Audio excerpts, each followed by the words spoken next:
Yeah, it used to be warning. The following video has flash photography, may cause epileptic fits. And then, of course, the classic NSFW. But that's where it stopped for me. I had no idea that you have. Well, that's not even a trigger warning. That's just a warning. Right. It's like cliff ahead, road out. It's not really a trigger warning. It's a warning. Yeah. It's not going to trigger. It's going to trigger you getting fired, I guess. But it's not going to trigger anything emotional. But these are emotional. But we have ratings. We have R ratings, X ratings, NC-17. We have TV-14 ratings. But this takes it to a whole new level. I didn't realize it was taking place. It'd be like could cause anxiety about rape, about gender. All this stuff now has to be disclaimed everywhere. Yeah. Well, it doesn't have to be, does it? There's no law. Oh, not yet. Not yet, my friend. Yeah, well, there's a point there. That's not yet. Yeah. There was a guy giving a seminar on C-SPAN, and I can't remember who he was, but he was discussing the. In fact, maybe it's a guy I have a clip from, which I can play later. He was discussing how the schism in the Democrat and Republican Party is splitting further and further apart as the one party moves more left and one moves more right, and there's nobody in the middle on either party now.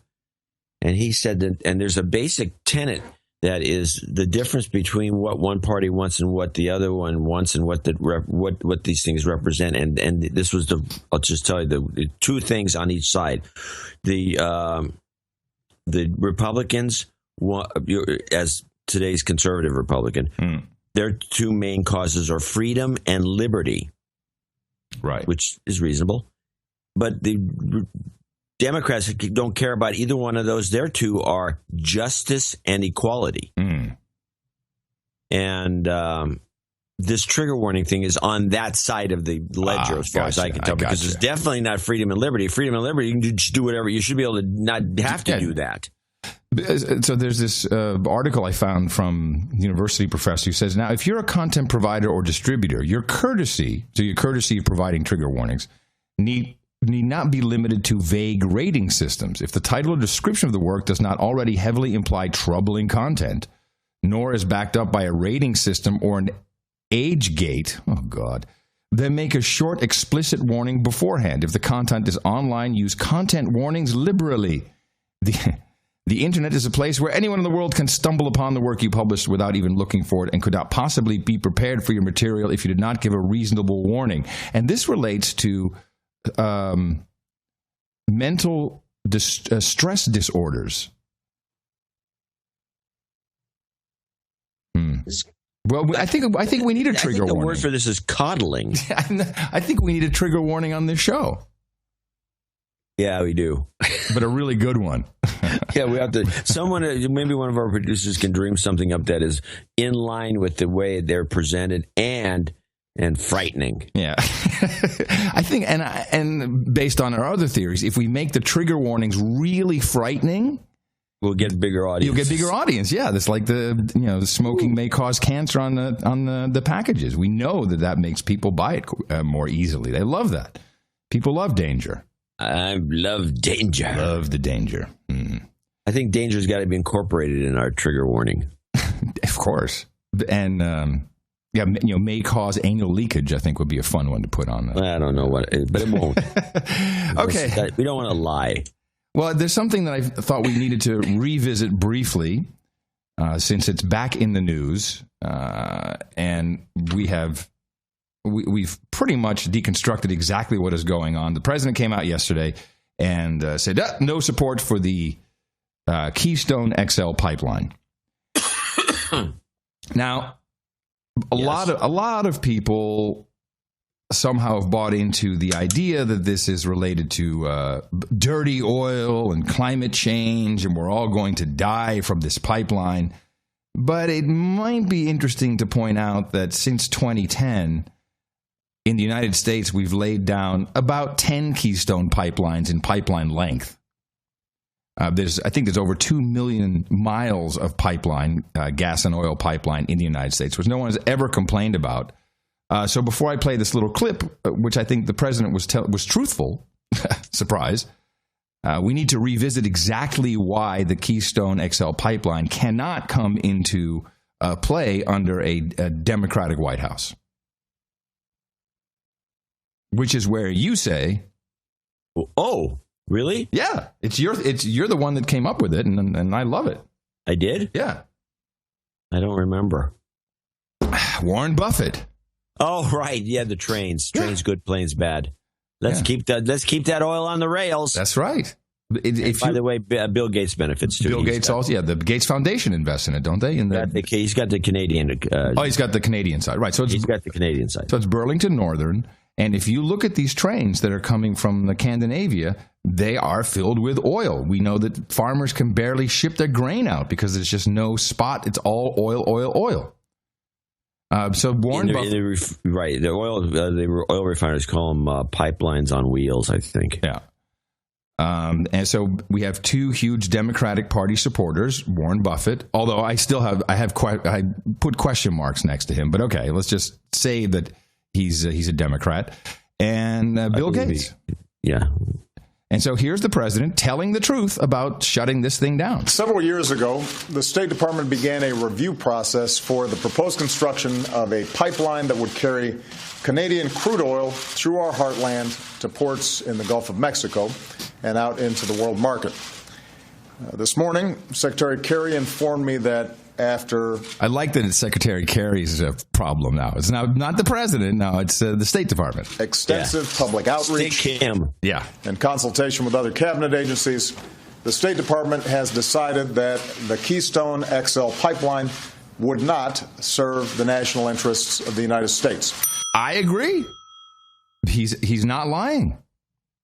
It does not serve the interest of Warren Buffett and Bill Gates, i.e. the interest of the United States. He's not saying it'll ruin the earth. He's not saying, some furry animal will die. No, he says it will not serve the national interest of the United States. And that's true because we have, a big deal going on with these trains shipping the oil. I agree with that decision. All right. Let me briefly comment on some of the reasons why the State Department rejected this pipeline. Okay. First, the pipeline would not make a meaningful long-term contribution to our economy. So if Congress is serious about wanting to create jobs... Oh, wait a minute. We're using this. Oh, it's timed perfectly with this huge new jobs report that we got. Now I understand why the timing is set like this. I thought the State Department was more involved in foreign affairs, and this should be the Department of the Interior. It has nothing to do with the State Department, and the next 40 seconds is only about how great the jobs report was. This was not the way to do it. If they want to do it, what we should be doing is passing a bipartisan infrastructure plan that in the short term could create more than 30 times as many jobs per year as the pipeline would, and in the long run would benefit our economy and our workers for decades to come. Our business has created 268,000 new jobs last month. They've created 13.5 million new jobs over the past 68 straight months. He just goes on, and there's nothing about climate change in this. You're absolutely that was the analysts' take on it. Yeah. Democracy Now! Take on it, and the ninnies' take on it would be climate change. When in fact, you're right. This is all about the rails. He only mentioned people have invested in these new rail cars too. Yeah, I mean, this is like a lot of capital expense, and they need to put oil in those cars. Yeah. So anyway, when this comes up in conversation, you can just slip that in. Yeah, no, it seems the president said it's not in their national interest, and he's right. Because all of the oil currently ships down all the way. It comes all the way down. I see them go through Austin all the time. Yeah, they go past past my house too. Yeah, and it's just oil, and it's Bill Gates who has the Scandinavian part of the rail, and it's Warren Buffett who has Burlington Northern. I think I heard Trudeau say Scandinavia. No.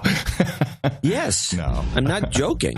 Do you have a clip? I remember hearing it. I don't remember clipping it. I think I may have it still someplace, so I'll have to dig it up. That's great. I can't believe you didn't have that. No, it was Canada. That's what he said. Oh, okay. Well, good enough. He said Canada. Anybody up there, does anyone ever say Canada in Canada? I don't know. I doubt Canada? I doubt it. It wasn't Scandinavia. It was Canada. Yeah. Do you want to just stick on? I know we haven't opened with climate change in a while. If you don't mind, we can just, we can wait. There's just so much. I mean, this will be our life until the end of the year because we have Paris coming up. The onslaught is full. Okay, is it a long segment? I don't have any. The problem, I don't have any climate change clips. Oh well, first let's open up the gate. To the gate, to the gate, to the climate gate. All right. Here we go. Yeah, I have a couple things I think will interest you. So first, the report that we brought to you. When did we do that? Did we do this on Thursday, or maybe was it even a week ago? About the most recent ploy to get everyone to buy into what's going on in Paris. It starts this week, I think. The IPCC, of course, we all have to be worried about climate change. I hadn't had this in a report yet, but CNN, of course, is happy to do it. There are so many different things that can dampen your sex drive. You're tired, you have a headache, the kids are bugging you. And now here's another one to add to the list. Global warming. Woo! That's right, climate change can kill your mojo. So researchers looked at really hot days and then looked forward 9 months. And what they found is fewer babies were born 9 months after those hot days. They defined really hot days as being over 80 degrees.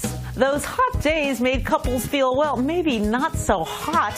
The impact was pretty sizable. In the United States, they found that the impact of one hot day meant 1,100 fewer births 9 months later. I find it fascinating that they're combining this, because the study really was just about, hey, when it's warm, people don't seem to have as much sex. Okay, gee, never knew about this, but then just tie it into climate change. It's fabulous. Well, now I think they made a huge blunder. Hold on. When you look at the whole United States, we have about 30 days a year where the temperature climbs above 80. However, as global warming takes its toll, it's predicted that we could have 90 days a year where the temperature climbs that high. Mm-hmm. That could mean eventually in the United States, 100,000 fewer births every year. And because of global warming, it's just getting hotter. Now, once the weather cooled off, couples did get back to coupling, but still it didn't make up for the decreases during the hot months. So it turns out global warming is not just bad for our oceans and our crops, it's also bad for our sex lives. Who are the editors at that place? Let's go over 2 items. Okay, it's CNN first, CNN. One is kind of counterproductive for the left warmists to promote this, because they're also promoting the lowering of the population, as population control. Right. Thus, climate change should be good because it creates population control. That is indeed a dichotomy. That makes no sense. It makes no sense. Then the other thing is the logic. How is this true? And what would happen with these Muslims all going into Europe? Because they're already considered overpopulating their area. They have so many births. These Muslims' babies are cranking them out like there's no tomorrow. How does that work? It's warm there. It's 140 degrees at noon. And lest we forget, we must remember that according to many academics, climate change is responsible for the problems in Syria. Exactly. Let me see. I'm sure I have. And then if you want to go back to the 70s when they were all worked up, which I always harp on, about the population growth in the world, they always were pointing the finger at Africa, which is generally hot. I'm looking for one of those clips where we're talking about where someone said, maybe it was Bill Nye actually who said that. You remember that? You're like, Syria. Oh, yeah, no. The problems in Syria started with climate change. Surely you remember this. I remember it now, yes. I don't know if it was Nye, but it was someone. It would be something he'd come up with. I don't know who's paying him, but it's a lot of money. Who, Bill Nye? Yeah. Oh, man, did you see his big show? No. Oh, my goodness. Oh. Climate change is real. It's real. It's real. It's real. All right, so this was... You'll recall that clip we played where he's on a psychiatrist's couch with Arnold Schwarzenegger, and he's talking about climate change grief. Yeah. Okay, that was just a teaser for this 45-minute Nat Geo special called Bill Nye's Global Meltdown. Yeah, it was. Wow. Yeah. So I just pulled one clip, which is the solution part of the program. This was 45 minutes without commercials. Kill all the humans. No, it's your favorite. Bargaining is the third stage of grief. It's that phase when we try to negotiate. Now remember, this is Bill Nye had climate grief, and so he had to go through the anger stage. He has the denial stage. Being part of the grief cycle. Let me look it up. I think it is bargaining. I don't know. Grief cycle. Yeah, I'm pretty sure it is. There's the 5 stages. So the 5 stages are denial and isolation, anger, bargaining, depression, and then acceptance. So we're at the bargaining stage now. We're at stage 3, according to Bill Nye. Grief. Go ahead. I was going to say that. Blah blah blah. I was going to say this is a very creative, if nothing else, if not applicable. But it's a very creative idea for the dummies out there. I think it's extremely well done. That phase when we try to negotiate our way out of a crisis, thinking, if I just do this, maybe I can avoid the problem. What do you think is coming next, John? What kind of bargaining could we expect when it comes to fixing the problem? Well, the only true bargaining that's out there, which is not from the side of the normals, but from the warmists, is a cap and trade. That's a bargain.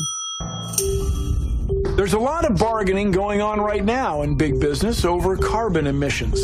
Companies are being pressured to go greener, and that's a great thing. But in the short term, going greener costs money. There are setup costs involved in converting to cleaner renewable energy. So the titans of industry are looking for ways to profit from the green energy revolution. Now, one leading idea aimed at doing this is called cap and trade. It calls for large CO2 emitters to keep their emissions below a certain level, the cap, or face a hefty fine. To do this, they can either cut their emissions by embracing cleaner energy, or send money to or poor offset people. their emissions by buying what are known as carbon credits, generated by projects that reduce carbon emissions. That's the trade. In principle, it's a great idea, and it's the centerpiece of many plans for climate change reduction. Yeah. Thanks, Bill. There you go. Cap and trade. How does it change anything? Well, the way I understand, I'll give you my understanding, and then you can rip it apart because you're asking, rhetorical questions. The idea is, I'm polluting, but I like my polluting. This, of course, because carbon pollution is what we're talking about, not carbon dioxide, carbon pollution. I like polluting. I want to keep polluting. Now, of course, we're in a global system, so I go to Mombasa. And I say, hey, like you guys are planting some trees here. That's got to be worth. I think at one point, John, years ago, you and I calculated what the value was in credits. Didn't we once have a carbon credit scheme that you and I had set up? We're going to be rich beyond our wildest dreams. We were going to be rich. Eric was in on this, and he was doing the research. I remember that. Because we tried to take over a forest up in the Pacific Northwest. Thinking that we could sell the carbon credits to the forest. Yes, we did this. And what went wrong? Well, what went wrong was it's a scam. I think Eric's a billionaire. Eric found out that the whole thing's a scam. You can't get a seat on the trading tables. You can't do that. You can't make the trade. You can't get the thing in the first place. The whole thing is nonsense. But that is what is going to be that is the negotiation in Paris. Yeah. All the poor countries are saying, hey, look, we've got all these great credits. Right, we're just sitting around not polluting. Apparently, our people live in squalor, but we got plenty of credits for you. So the basic question remains, and they get bought out. They buy the credits, and this actually is going on. Oh yeah. And the question remains, how does that change the CO2 loading in the atmosphere? Why? How is CO2 actually reduced? Oh, I can tell you how. It's reduced. Yeah, it's reduced by keeping the poor people poor. By not having any industry and giving the money to the rich people in Africa to keep the poor people down. I don't see how it can go any other way. It's like you cannot have electricity. Right. Now, I agree that that's going to happen, but that doesn't reduce the CO2. It just prevents the CO2 from going up. Yes.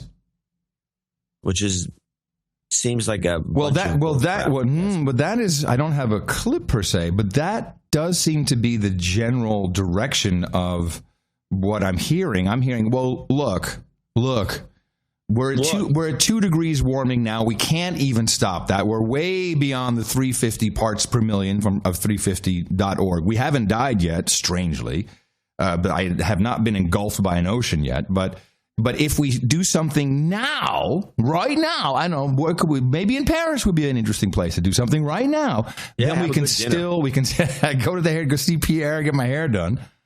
Then we can still have an effect. Junkets. So a new UN report underscores. Oh, let me read this for you. Where did this come from? This is where I based the Washington Post, of course. New UN report underscores the grim math behind the grim math. This is that is a show title. Grim math behind the global carbon budget.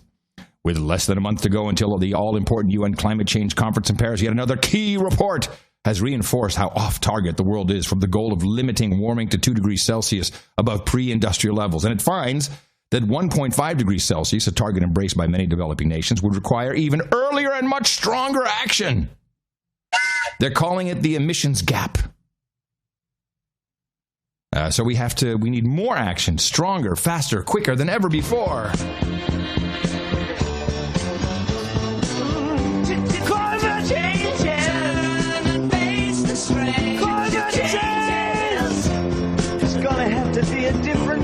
When the ocean rises just this much, this whole area will be underwater.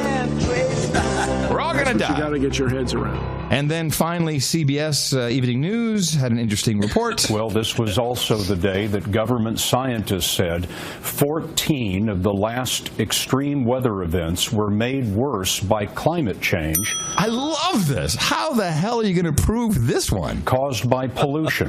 Pollution. All right, carbon. They always big on science. They don't know what scientific method is. That is not a provable fact. No. Examples cited included the 2014 California wildfires and cyclones in Hawaii. The study found that... Write that down. Cyclones in Hawaii. Cyclones in Hawaii. In Hawaii. The study found that in 2014, extreme heat waves like the one that gripped South Korea were made worse by human-caused climate change.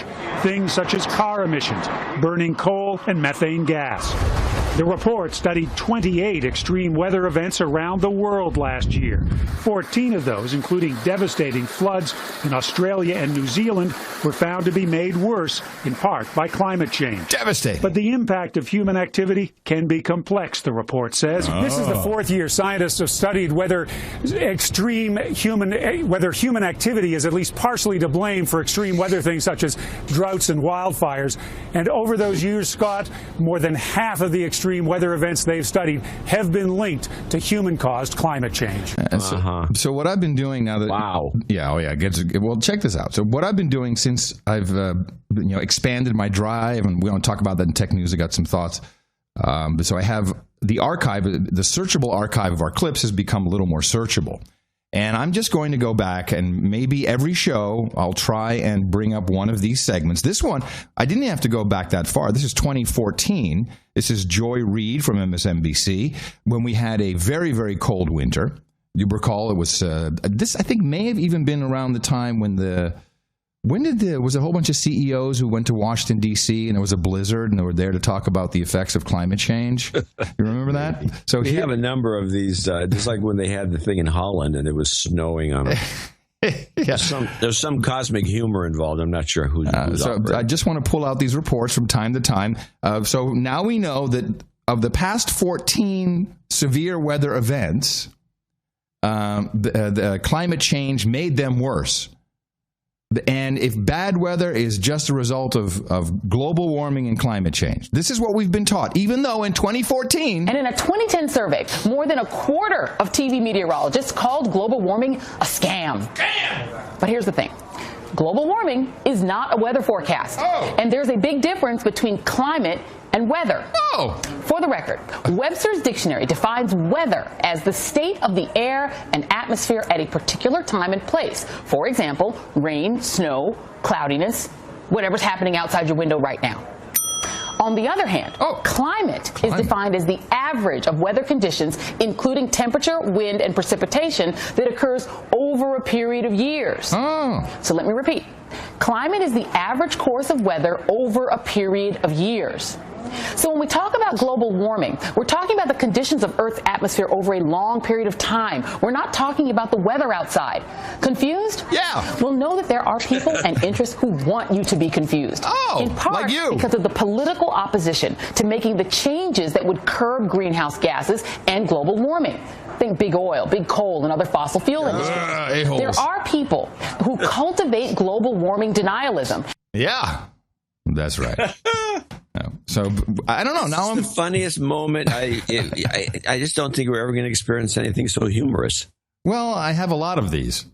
So I'm sure you could go with that. We can do a whole show. I'm going. Well, there's another thing. I was looking at all of these clips that we have, and we could put together a dynamite climate change show just based on clips.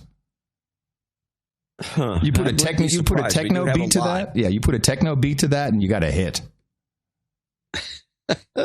Well, maybe not, but You're giving me an idea. I'll send you the archive. I know exactly what you're thinking.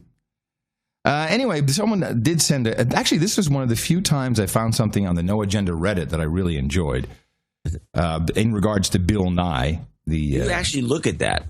Yeah, I do. But It's your beat now. You got it. It has an RSS feed. So whenever someone posts something like, these guys are full of crap, they don't know what they're talking about. This is lame. I can't believe they missed that. Wow, this is so crazy. You know it's the Jews. Okay, so that's kind of the Reddit. That's exactly what they sound That's like. the Reddit. But someone did post a quote from Zbigniew Brzezinski from his book, Between Two Ages, America's Role in the Technotronic Era. And here's the Making quote. it up. I should probably read it like Brzezinski does. In the technotronic society, the trend would seem to be towards the aggregation of the individual support of millions of uncoordinated citizens, easily within the reach of magnetic and attractive personalities, exploiting the latest communication techniques to manipulate emotions and control reason. There you go. I never thought we'd have Zbigniew Brzezinski and Bill Nye in the same topic. And that's exactly what's going on. He said, in the technotronic society, the trend would seem to be towards the aggregation of the individual support of millions of uncoordinated citizens, easily within reach of magnetic and attractive personalities, exploiting the latest communication techniques to manipulate emotions and control reason. That would explain some of the high numbers that some of the YouTube people get, who are just screaming into a small camera. Totally. And You've got something going on and you need a distraction. Call Clooney. Call Clooney. so that's the high end. The high end is, the high end. This is good. This is good. I'm liking this. Mm-hmm. And I think it's dead on, and you can see it everywhere looking around. It actually began with television. Yep. And it's just gotten worse. It has not improved. There's no reversing the trend, I'm afraid. Where is Ted Kaczynski's new book? I've been waiting it's going for to take a while to get it done. They're going to edit it. No, they promised it would be coming out. They promised. I was ready. Well, what's your rush? And then Bill Gates. I've had this in the show notes for, oh my goodness, the past 2.5 weeks. It hasn't come up. Bill Gates. Headline: Bill Gates, the only socialism can change us from climate change. What did he say? He says only socialism can well, he's save a us. Bernie fan then. Yeah. And so Bill's all in on this. Of course, he hasn't. Well, I think the interesting thing here is that it has to be socialism. And of course, he's talking about a world's... Why? It's Bill Gates. Does he explain why? No. Well, maybe. But, it's like we all have to come together, kumbaya, and we all have to be in on it, and we all have to share, and that's the idea. Again, this harkens back to the Democrats being on one side of they're on the justice and equality side of the ledger, which is socialism. Socialism is pretty much about justice, supposed justice, of course. And equality. So, women must get the same pay for doing a man's job if it was a man's job they were doing. fine. Women should get more money for a lot of the stuff they do. But this idea of, aggregate, women don't get as much money as men. Well, yeah, that's true. Hispanics don't get as much money as whites in that regard. Aggregate. Same with blacks. So what are you going to do about it? They need to have better jobs. Yeah, well, I think what Gates is saying, and where the New World Order in general, which is, it's real. The ideas behind it are real. The words have been used many times. It's real. Is make a world socialist government. The Pope is all in on this. He's a socialist, Jesuit, socialist. Totally. Yeah. The EU is socialist. Everything needs to be socialist, and then we can control everybody. And there'll be It's all about control. But it's really happening. Well, it's happening pretty slowly, in my opinion. Yeah. I mean, it's not barreling along. We don't have people marching, goose-stepping in the streets yet. Not yet. Once Hillary gets in, that's when it happens. Let me see. Did you see Trump last night? I have it recorded. I'm going to analyze it later, but I did read all the reviews. And I have the overnights. Let me see. The overnights are in. Let's see. That's what I'm interested in. Okay, overnights. 6.6 share. That is pretty big for that time of night. I'm going to say... Midnight show. Yeah, I'm going to say that is probably... Now, they don't have huge ratings to start with, but it's 6.6. We don't know the whole evening. Let's even get the overnights from last week. Oh, okay. Hold on. Let me see. Well, there's something here. According to Nielsen, last night's telecast averaged 6.6 rating. 16 share. Ooh. The 6.6 rating, 16 shares. That's going to be about 8 million people, I'm just guessing. I think it's more. 8 or 9. Here, Nielsen will issue total viewer estimates for Saturday's telecast later this week, but it figures to be around 9 million based on the overnights. 9 million. Huh. And that the top rating so far was 7.5 million viewers when Chris Rock hosted and Prince was the musical guest. Well, I'll tell you, the Chris Rock Prince show was a hell of a lot better. I watched it last night. Okay. What a dud. It was boring. Well, I knew it was going to be a dud. Yeah, it was boring. He's not going to do anything offbeat. They do have the equal time thing in play. It's not the fairness doctrine, but there is an equal time regulation that the FCC has. And but is that still being enforced? I don't think that's being enforced. Yes. It is? In this case? I thought the same thing, so I looked it up. Okay. The concept here, when I went to communication school in West Virginia for all 3 months, I learned in those 3 months, the equal time rule is if you have, as an example, a Democrat on for 5 minutes, as a news organization, you need to have a Republican on for an additional 5 minutes. And if they're going to reinstate this and start policing this, then we should also go back to giving climate deniers equal time. Because that has been, it's like, let's sweep that under the rug. There's a couple of things that need to be clarified. The fairness doctrine, which is the one you're actually kind of describing, is not the same. Okay. The equal time ruling thing applies only to entertainment shows. Okay. Does not apply to news. Okay. So no news show, including only entertainment. I didn't know that. Oh, well, that's this. So you're still thinking, because when you were being trained, I believe the fairness doctrine was still in play, and that overrode everything. And so that meant news shows, everything. Yes. If there was a guy on and he was on for 5 minutes, the other guy had to be on for 5 minutes. And that was that's done. And when that ended, that's when Rush Limbaugh decided to do a show and he became a millionaire. Okay, right. So there's a difference between the equal time rule and the fairness doctrine. Right. What is the equal time rule? Only applies to entertainment shows, does not apply to any news shows. Thus, ABC News, and I have my examples here, can spend almost, I only have about 2.5 minutes of this nonsense, but it went on for 5 or 6 minutes. The ABC Nightly News with David Muir, slam of Ben Carson. Right, the takedown. Yeah, you want to play that? Yeah. Good evening, and it's great to have you with us here on a Friday night, and we begin with the firestorm over Dr. Ben Carson. He's been offered a scholarship to West Point. Tonight, he is now explaining himself. Of course, several national polls now showing Carson at the top of the Republican field, and with that comes increasing scrutiny. Carson's campaign saying about his story of getting a scholarship, maybe the words were inaccurate, but they maintain Carson was told he would gain acceptance. Tonight, we ask West Point how the process works. Before we go there, let me just read to you the equal time rule, just because I looked it up.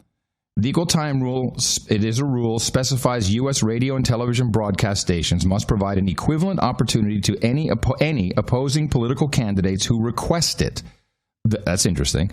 This means... That's right. I forgot that. It has to be requested. This means, for example, that if a station gives 1 free minute to a candidate in prime time, it must do the same for another candidate who requests it. The equal time rule was created because the FCC thought stations could easily manipulate outcome of elections by presenting just one point of view and excluding other candidates. So this only... let me finish. It should not be confused with the now defunct fairness doctrine, which dealt with presenting balanced viewpoints on points of view on matters of public importance. There are 4 exceptions to the equal time rule. Is what you were talking about. If the airing was within a documentary, bona fide news interview, scheduled newscast, or an on-the-spot news event, the equal time rule does not apply.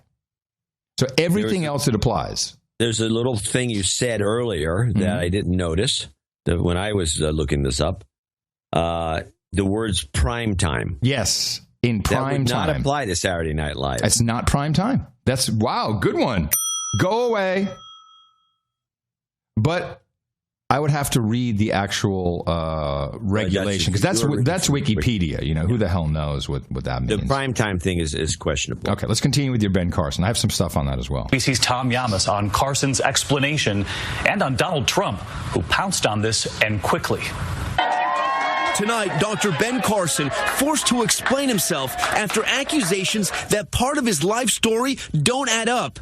Carson has repeatedly said he was offered a scholarship to West Point as recently as a month ago on PBS. I was offered a full scholarship to West Point, got to meet General Westmoreland, go to Congressional Medal of Honor dinners. The West Point scholarship was something he's written about in his books. Carson's campaign confirming tonight to ABC News that not only was he never admitted to West Point, he never even applied. And about that scholarship, telling us maybe the words are inaccurate, but that as a top ROTC student in Detroit, Carson was told he would gain acceptance by West Point officials, and that was in effect getting a scholarship because nobody pays a dime. West Point says they can't confirm or deny whether he was ever told that, but they did say the admissions process is a multi-step process. A verbal offer of admission alone would never be enough to guarantee entry. Tonight, Carson responded to the accusations. I never said I got a scholarship. I had people who said yes, that I could get a scholarship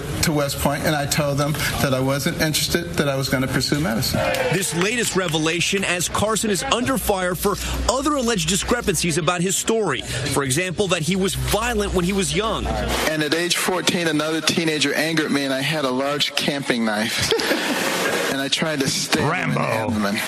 And fortunately, under his clothing, he had on a large metal belt buckle. And the knife blade struck with such force that it broke. And he fled in terror. Carson has said that's when he rejected anger and started to give his life to God. And he's now lashing out at the media for questioning his claims. This is a bunch of lies. This is what it is. It's a bunch of lies attempting, to say that I'm lying about my history. I think it's pathetic. One of his rivals seizing on the controversy. Donald Trump, in rehearsals today for his appearance on SNL this weekend, slamming Carson on social media, retweeting a news story and adding, "Wow, one of many lies by Ben Carson. Big story." Before you go into analysis, I want to just replay the ISO of what Carson said. This is the Carson Scholarship ISO. Hold on a second. It was stuck in that report, but it fell by the wayside the way the report was presented. Okay, here we go. I was offered a full scholarship to West Point, got to meet General Westmoreland, go to Congressional Medal of Honor dinners. Wait, what the hell did he say? Let me listen to that again. I was offered a full scholarship to West Point, got to meet General Westmoreland, go to Congressional Medal of Honor dinners. Okay, he met the general. He got an offer to go to West Point. He went to congressional offered dinners. a scholarship. Right. Which, of course, is bullcrap because there's no, it's free. But still.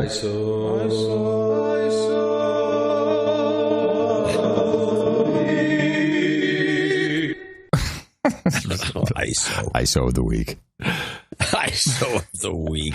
What I thought was more interesting about this, now, of course, what's happening here is we have the phony baloney polls, which are underwritten by the news organizations themselves, putting Trump and Carson very close together because we need drama. That's all that they do is create drama.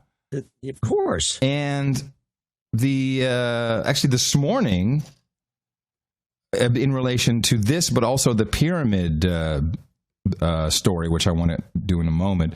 Here's Chuck Todd. And what does Chuck do? Is it meet the knuckleheads? Meet the press. Is it press the meat? Wash your hands after handling red meat? Wash your hands and press the meat. His candidacy is built on his personal story, his personal success, his honest and trustworthiness.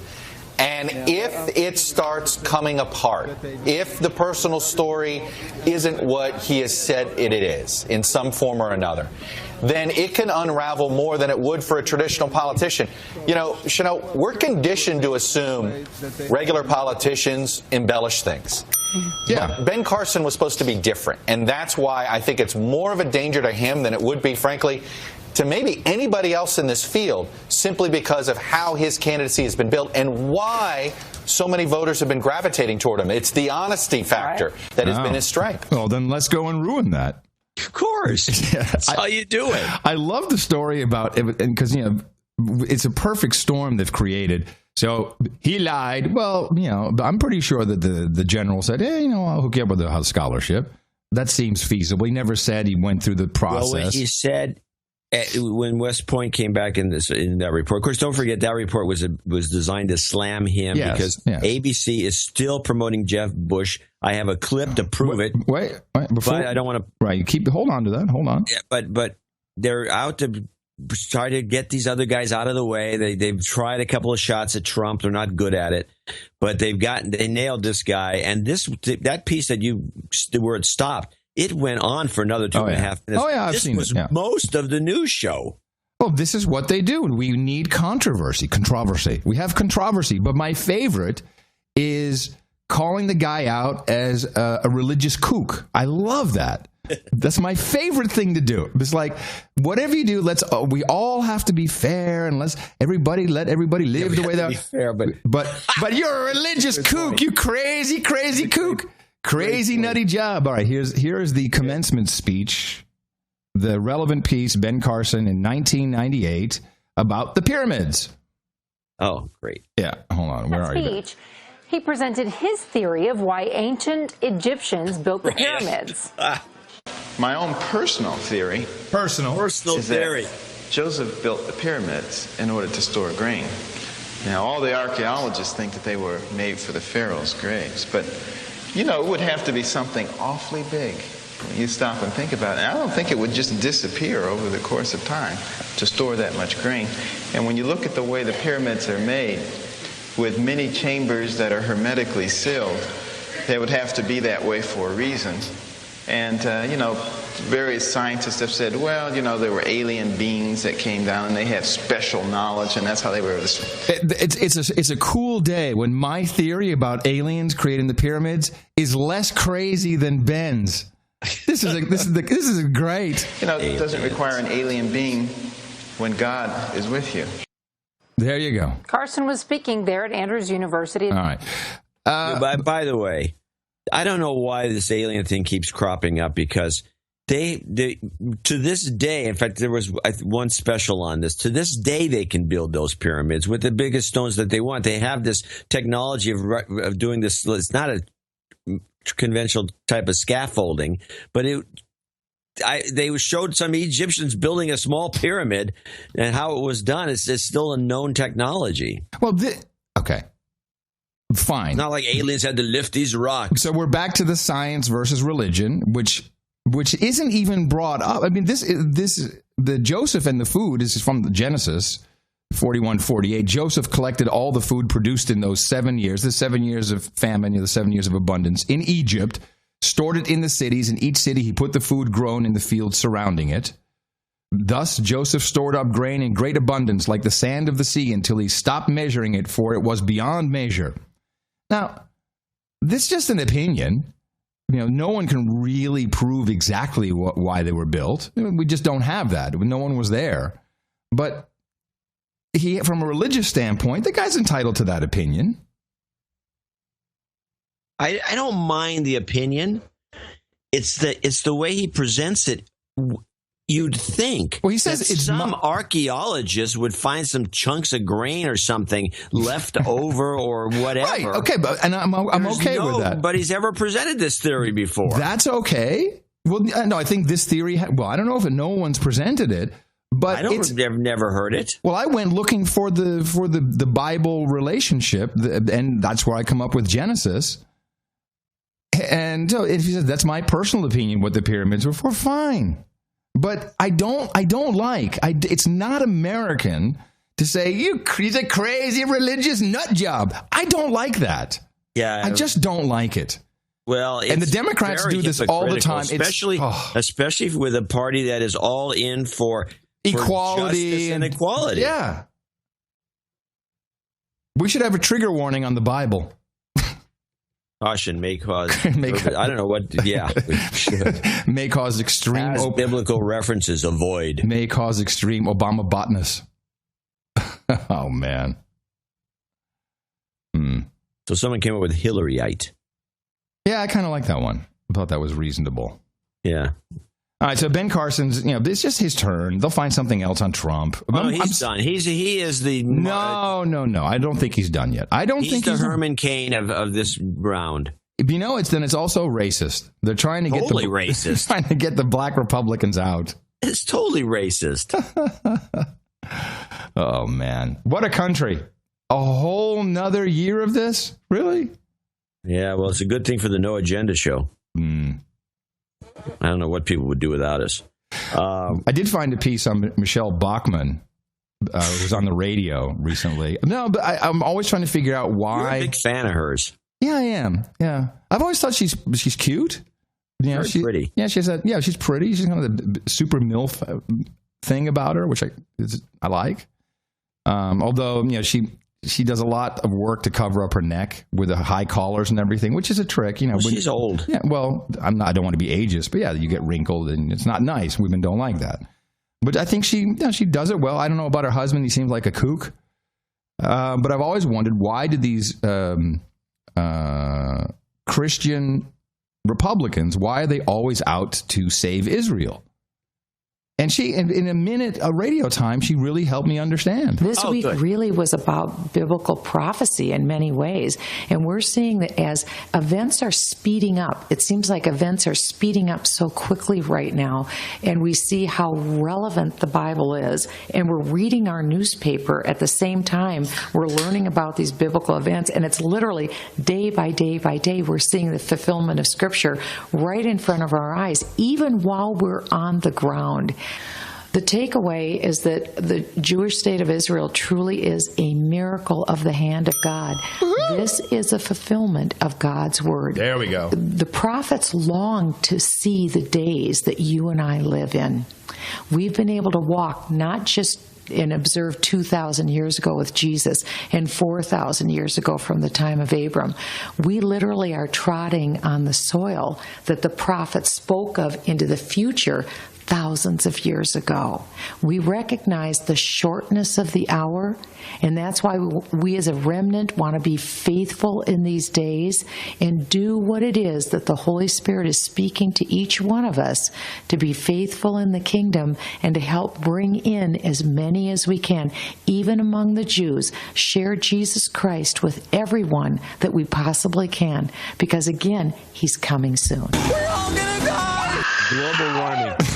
Global warming. He's coming soon. Now, Well, yeah. This is the end of times, folks. Yes. She's one of them. Yes. The Dominionists is something you should really look into if you want to have some fun. Okay. But they all look at that part of the world as where the end of time. That's where Armageddon is. It's like a neighborhood in one of these places. Yeah. And they expect that. I thought it was Sodom and Gomorrah, but that's still there. And I need to go visit there. And they have a lot of belief that this, by the way, could go back 100 years and you'd have the same number of people saying the same sort of thing, which is that we're at the end of time. We're all going to die, and it's at the end of the world. Revelations, yeah. It's ridiculous. But that's where it's coming from. That's where the Israel stuff is coming from. Because I think a lot of it is. I don't think all of it. Okay, well, yes. I think a lot of it. I've always kind of wondered, like, okay, I get it, because that's the Holy Land, and it's for the Christians. It's not for the Jews. Or are we just lucky that the Jews are protecting it? Or I don't know. I think all three religions make some claim to the area, and I don't know. One thing I know for sure, we'll get a lot of emails. I think that the world would have been the Christians as a whole would have been better off if the book of Revelations was never put in the Bible when it was decided to drop it in. They took a lot of books out. I mean, the book of Enoch, the book of Jubilee, those are actually more entertaining than anything. And there's a whole bunch of other ones. And they made this edit at some point. I think it was in the 400s or something like that. And they said, well, they can't put this in there. They're going to think we're crazy because it's talking about flying saucers, really. And so, but they left the book of Revelations in, and it's been troublesome ever since. Well, every club needs something to be afraid of. Every club. Whether it's a rival motorcycle gang, whether it's the Deniers. Or the Bilderbergers, they're scared to death of Alex Jones. Yeah. Or Alex Jones scared to death of them. We don't know. It's hard to tell. Yeah. Just going back to the equal time rule, there is no specification about it being a primetime show. I'm looking at the you look at the real one. The U.S. Code. However, it is in order to be a candidate to meet the requirements of this request rule. Airtime. Mm-hmm.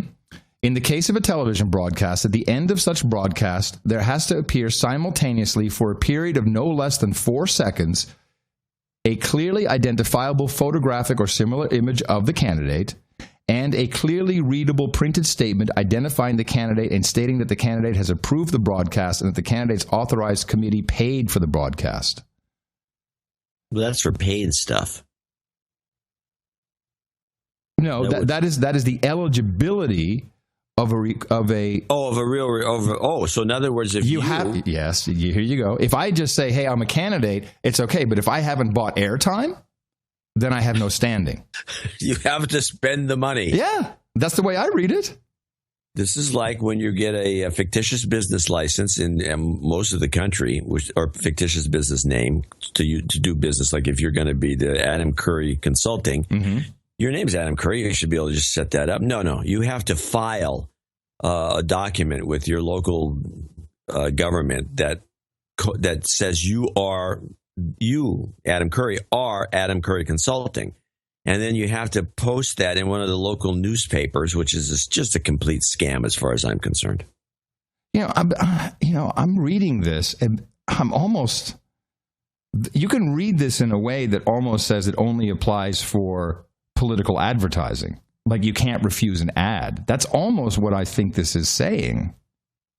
I'm going to have to look at it. If a candidate for federal office or any other authorized committee of such candidate makes a reference described in subparagraph A, which is during the 45 days preceding the date of a primary, a runoff election, the lowest unit. Oh, yeah, this is all about unit charges. John, this is interesting. We'll have to look at this. I want to go through this, take a little time. But the way I'm reading this, the equal time rule really only applies to paid programming, which doesn't sound right. But no, it doesn't sound right. Maybe there's something else there's another. Well, I'm going to keep looking at this. I'll put this. There might be another write-up someplace that's something. As professional broadcasters, we should know this stuff. I mean, you have a license, don't you? You have your FCC license. I have my old third class phone. I have my radio class license, my broadcaster license. I have my ham license, and I have 2 licenses. I'm doubly licensed. Yeah. I don't think the third class phone works anymore. Fabulous. All right. Well, I did a little entremont here before we thank some people. I got the biggest kick out of Newsnight, or whatever that thing is called. NewsHour. Mm-hmm. On BBC. They had this guy named David Rifkin. I've heard I was thinking we could do a little play that was resembling this. Okay. This is my this favorite. Guy, well, first you got to listen to this. This is David Rifkin, who's one of the spokesholders for the government, or a government attorney or something. And he's on the stage. He's on the screen with this guy who was one of the detainees at Gitmo, yeah. And they just released some guy after being in there 15, 16 years, and there were no charges. They could let him go. He went to England, and this is another one of those guys, even though he wasn't there as long. And they're talking about Gitmo and how it was just it's a terrible place, and they should shut it down like they're trying to do. And they used torture there. And this guy, this Rifkin character, no. Everything is no, they never did that. No, it was like living at the Hilton. Who are you kidding? And it is just hilarious. It was chaos at the Sharm el-Sheikh airport today. Britain's ambassador to Egypt tried to reassure anxious travelers to little. Sorry? You should be playing David Rifkin. I'm so sorry. That's what I thought. Okay, got it. British authorities supported U.S. authorities in what they were doing to inmates in Guantanamo. I would be amazed. First of all, I have no factual knowledge of what transpired in any particular time, but I would be amazed, based upon everything I know, that anybody was mistreated in Guantanamo or anything that involved British officials. But let me just say one thing. Wait, you're saying nobody was tortured? You're saying nobody was tortured in Guantanamo Bay? Of course, nobody was tortured in Guantanamo Bay. Okay? There can be debates about what happened with CIA. Have you completely missed the CIA Senate report on torture? Have you been living in a different world completely? Even the United States is admitting that torture took place. Obama, why did he order the closure of Guantanamo? When he came into power, why did he say that I'm going... Who is doing... Is this the news? Is this the interviewer? Who's fighting with him? British voice guy is one of the ex-Gitmo guys. Oh, okay. To end torture. The girl is the interviewer. Gotcha. Because he accepted that torture existed. Waterboarding took place. These things did happen. The only place where they didn't happen was in your brain. Took place at Guantanamo. So President Obama got this wrong, did he? President Obama misspoke or misunderstood? What do you think? President Obama was referring to enhanced interrogation at so-called CIA black sites. That's a totally different issue what happened in Guantanamo. Nobody's alleged that there was any mistreatment in Guantanamo. But look, nobody's give me 30 alleged. seconds. I think every single prisoner and American soldiers who served there. And are they confusing it with Abu Ghraib? No. Including some prosecutors, American prosecutors like Matt Diaz, who resigned from the Military Commission's process, said that torture was taking place. That is you had in Guantanamo. That is total rubbish. You had Captain James Yee, who said that torture was taking place. You've got numerous people who served in Guantanamo who said torture took place. What do you think Guantanamo achieved, David Rifkin? Guantanamo has been harshly criticized, and we paid a price for it. I understand that. But Guantanamo symbolizes that this is a real war against an implacable enemy, which if we do not win, is going to cost us dearly. This is not a criminal justice exercise. And I'm afraid that a vast majority of our European friends just don't get it. Then why were over 670 prisoners, including myself, released? If we were so dangerous, why are we free men? That doesn't make any sense at all. You see, you made the big mistake. You called us the worst of the worst. You called us terrorists. You called us all sorts of things without any legal process at all, without any evidentiary process at all. And in the end of it, what you're left with is a place that is a stain on the United States of America. What do you wish, quite frankly? Okay, I'm so sorry we've run out of time. 20% of the people went back to fighting. We've got to end it there. Thank you very much indeed. Thanks for coming in. What exactly went down there? That was strange. I just thought this guy was great. It was, that's rubbish. That's nonsense. There's no proof of this. Okay. You're making it up. I'm not making it up, but you're making it up. You're mixing it up. You got the wrong place. The guy was, I thought it was the best I've ever heard. And he was implacable. And is it true? What? Is it true? Is what true? What he said. What the guy said about torture taking place at Guantanamo? Yeah. As far as everyone reports, it did, especially not so much now. Who is this Rifkin guy? We got to find out who he is. I know. I used to hire him. Well, with that, I'd like to thank you for your courage and say in the morning to you, John C. Dvorak. In the morning to you, Mr. Adam Curry. In the morning into the ships at sea, boots on the ground, feet in the air, subs in the water, and all the dames and knights out there. In the morning, everybody in the chat room, noagendastream.com. Good to see you all up in arms, ready to rock and roll today. In the morning to our artists, who we can always find at noagendaartgenerator.com. We have to thank PewDiePie. And no, I'm pretty sure it's not the PewDiePie who is the YouTube star. But we don't know. These are anonymous submissions or under a handle. Star's doesn't do art. Right. Well, this was the IPCC Bible art for episode 771, and we highly appreciate that. And all the submissions that come in to noagendaartgenerator.com. And we want to thank everyone who stepped up today and helped us out after our poor showing on Thursday. Yeah, it was dreadful. But we do have a few people to thank for this showing, which is quite good. Sir Dwayne Melanson leads the list. He's the Duke of the Pacific Northwest in Tigard, Oregon, or Tigard, I guess. $9.99. Nice. He needs a penny, I guess, and can knight somebody himself. There we go. There you go. There it is. Well, he'll become. He's a duke. He's already a duke. He's going for Archduke. ITM from the Duke of the Pacific Northwest. Here's a line of nines for you. A line of nines. Nice. Line of nines. I like that. A line of nines. Season. I encourage others to follow suit. Let's propagate the formula. It's the right thing to do. You. And I request let's get social at the end of the show. Oh, I could play a short version of it for now, but just a quickie. Okay. A quickie. Let's get social. Let's get social. Let's get social. Let's get social. Let's get social. Social media. Woo! Oh, man. Give it up, Mary McCord. Mary McCord, give it up. Woo!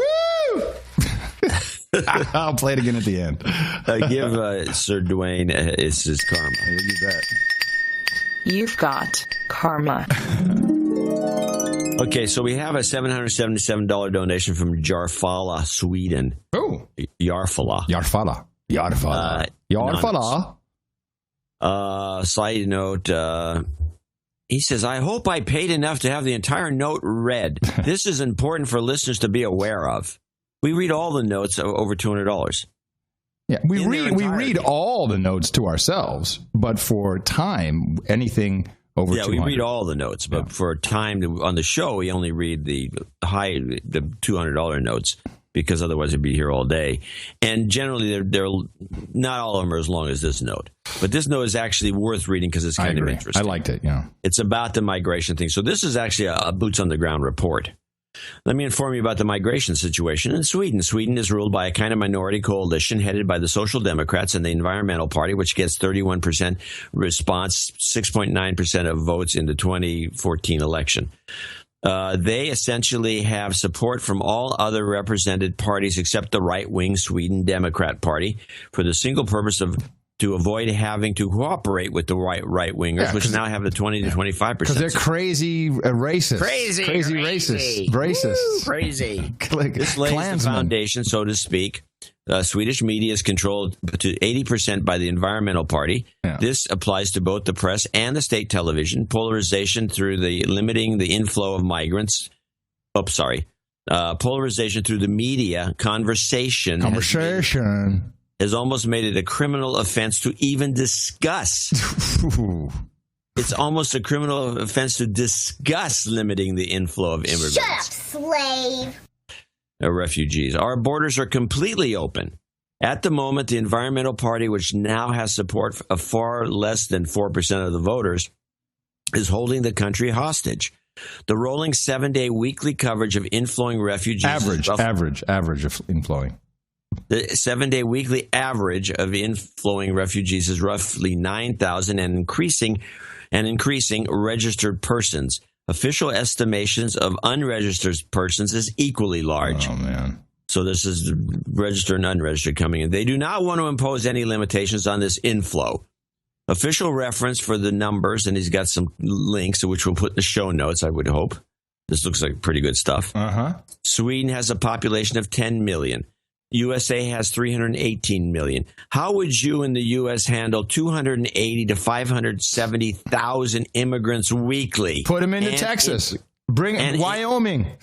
And increasing to Wyoming. Lots of land in Wyoming. There you go.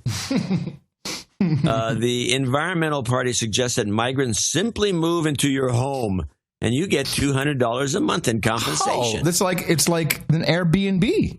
Yeah. 20% of the migrants are children without parents. Yeah, the current fee paid to private companies to take care of those children, some of which need to shave every day. The children? What he's saying is people are full of crap. Yeah, man, I'm like 12. Wait a minute. The current fee paid to private companies to take care of those children, some of which need to shave, is roughly $10,000 a month? Yeah. For what? For one child? I don't know. Damn. I guess. There's some scam going on here. Due to the large numbers of we would say. Yeah. Yeah. Yeah. Yeah, I'm a child. Yeah, you get some 30-year-old guy. I should go. No, listen. You should go over there, get citizenship, and then claim myself as a migrant. Yeah. This is $10,000 a month. Hey, now. That's good. It's a good deal. That's actually ridiculous. Due to a large... There's something wrong with this description. This can't be true. Due to the large numbers of fires, roughly 10 in the last month, in privately leased migrant residential locations, the government decided to keep those locations secret. Yeah. Anyway, that's where the note ended. So I read the whole note, but it ended. So I want another report. Yeah, I have a report from Deutschland coming up about migrants and some other interesting bits. So we'll do that right after we thank our This is execs. This is World War III. We're watching it unfold. It is a very unique version of a war. You know what? Why don't I just play this one little clip? Okay. Since we're here, this is Congressman Rohrabacher on the refugee crisis, and this was this past week. Earlier this week, the United Nations announced that 218,000 migrants crossed the Mediterranean Sea to Europe just last month. That is more than were recorded in all of 2014. It is expected that around 1 million asylum seekers of all origins will reach Germany in this year alone. Woo! Germany and the EU are deeply divided about how to stem the flow of migrants and what to do with those who have already entered. Clearly, what we have seen over the past few months is unsustainable and, if not checked, will change the fundamental nature of European countries which are now being inundated.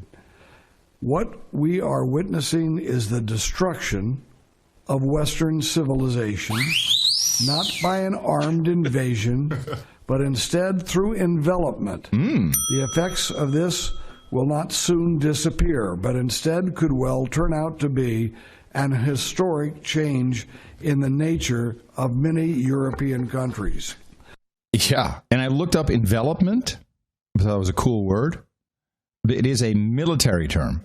The military tactic of seizing objectives in the enemy's rear with the goal of destroying specific enemy forces and denying them ability to withdraw, rather attacking the enemy head-on.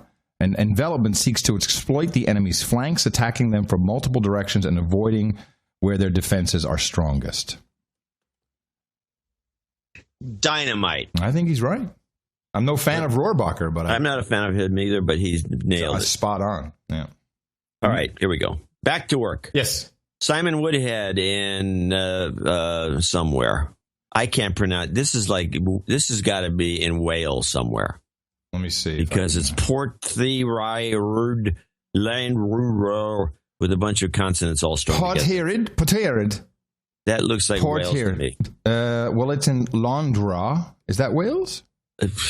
Sounds like it to me.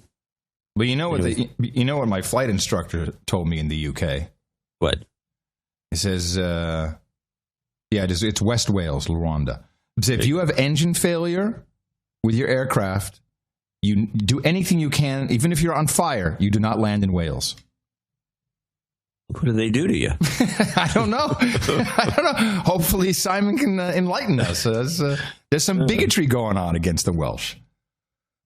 And this is there's always been bigotry against the Welsh. Yeah. And that's a long-standing. They have the most beautiful women on the islands. And we really know nothing about the Welsh. $670. Except that, which is good. I don't have a note. Do you have a note from Patrick? I have the note. Okay. He's the one that's going to be a knight. Ah, good. Sir Woody. Okay. I'm ashamed to say it, but in 3 years and 1.5 new human resources since I last donated, it was an episode of show 440. Damn. I haven't been able to listen to as many shows recently, but every time I do, I'm enlightened by your stunning analysis. Thanks for all the subscription folks who keep you on the air, whilst douches like me get organized. If I can give you some advice, it would be to do more with your emails. Maybe do more emails. Maybe include the content from the shows. We do that from time to time. I once in a while. I only listen to the show while driving and having to remember to donate, which, of course, I don't. I got your email tonight. It caught my attention more than usual, and here we are. I suspect I'm not alone, and you have a lot of latent donors who just need a push outside of the show. Easier said than done, I know.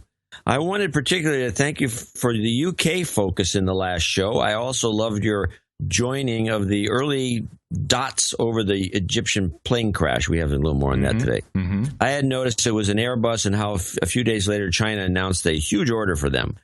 But your take was more coherent and chimes with the overly rapid denouncement of foul play we have over here. With this donation, I think I made it to knighthood. I'd like to be known as Sir Woody. Okay. There you go. He says, keep up the awesome work. And please send some karma. Send some karma to the silent subscribers who keep you going. And I'd love a whoopin' Obama for me, please. Oh, I'm sorry. I didn't know that was coming. Of course not. Whoop it. You mean whoop it, whoop it, whoop it. Whoop it? Yeah, whoop it. Why can't I find the whoop it? It's, what is that? That's Manning, right? Yeah, Manning. Yeah, okay, hold on. Whoop it, whoop it, whoop it. Whoop it with the Constitution. Yeah, I got it. Hey, whoop it with Obama's ass. Now get out there and whoop Obama's behind. Whooping, whooping, whooping, whooping, whooping, whooping, whooping with the Constitution. Now whooping, whooping, whooping, whooping, whooping, whooping with the Constitution. Whooping, whooping, whooping, whooping, whooping with the Constitution.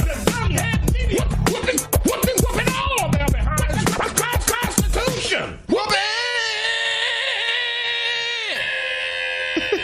Patrick Seymour in Clayton, Ohio, $567.88.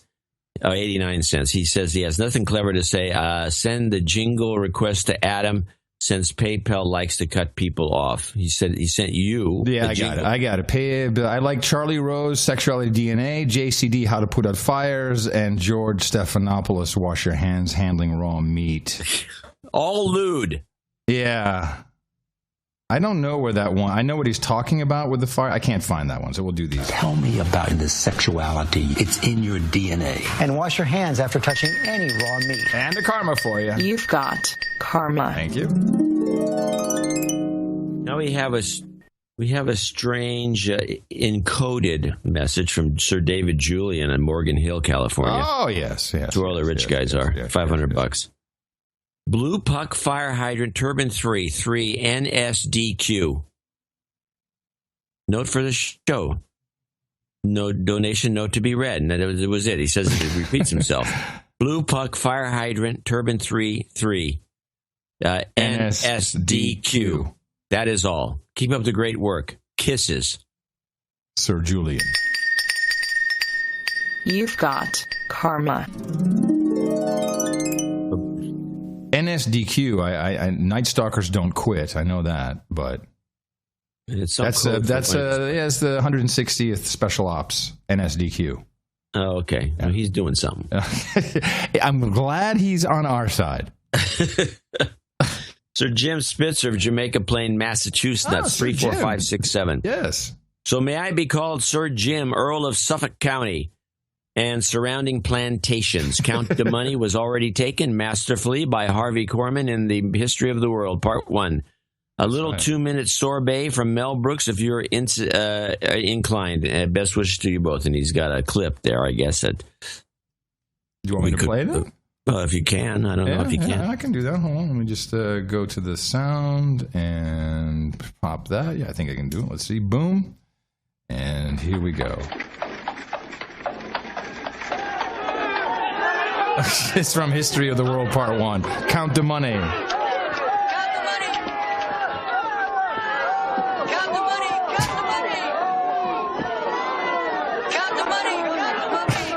I didn't know that was from History of the World.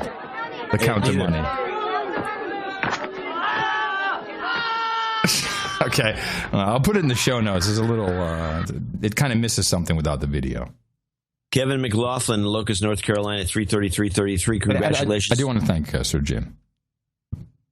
Congratulations on SOJ 772. Thank you for 8+ years of dedication to media deconstruction and sharing your knowledge and perspective with the world. Hoping this stack of threes will bring the show good karma. Not sure when I started listening to the show. It was, however, due to a plug by JCD. At the time, I formally requested a de-douching. Went for years without donating to any podcasters, and your show playing the donation segments began to irritate me. So man overboard. Then there have been times where my personal life or the weight of the world's current affairs would have caused me to once again give up. Man overboard! Man overboard twice. Ignorance can truly be bliss for a few years, weeks, then reality sets in. I choose knowledge, still working my way towards knighthood. To all the No Agenda producers, thank you for your courage and support this show for the jingles. He needs a fuck cancer karma for all. May God bless you and our family. You've got karma. All right. Thank you, sir. Bless your family too, my friend. Alex Zoglin in Lake Forest, Illinois, 333. Oh, he launched it. Launched my latest rocket, the Airstream of Consciousness. Video can be seen at... You going to put a link in the show? Yeah, hold on. Let me take a look at it right now. mylevel3.wordpress.com. Oh, man, this thing is huge. For your information, these are not military surplus, all built from scratch, including the rocket propellant. He made his own rocket fuel. And listen to this. The video has... Bomb them. We need to He shows it. Oh, he's setting it up. This is great. Okay, here comes the launch. Here comes the launch. Bomb them again. And 3, 2. Oh my God! The only podcast with a rocket launch. I mean, you can tell me anything you want, but this shows one thing. Go podcasting!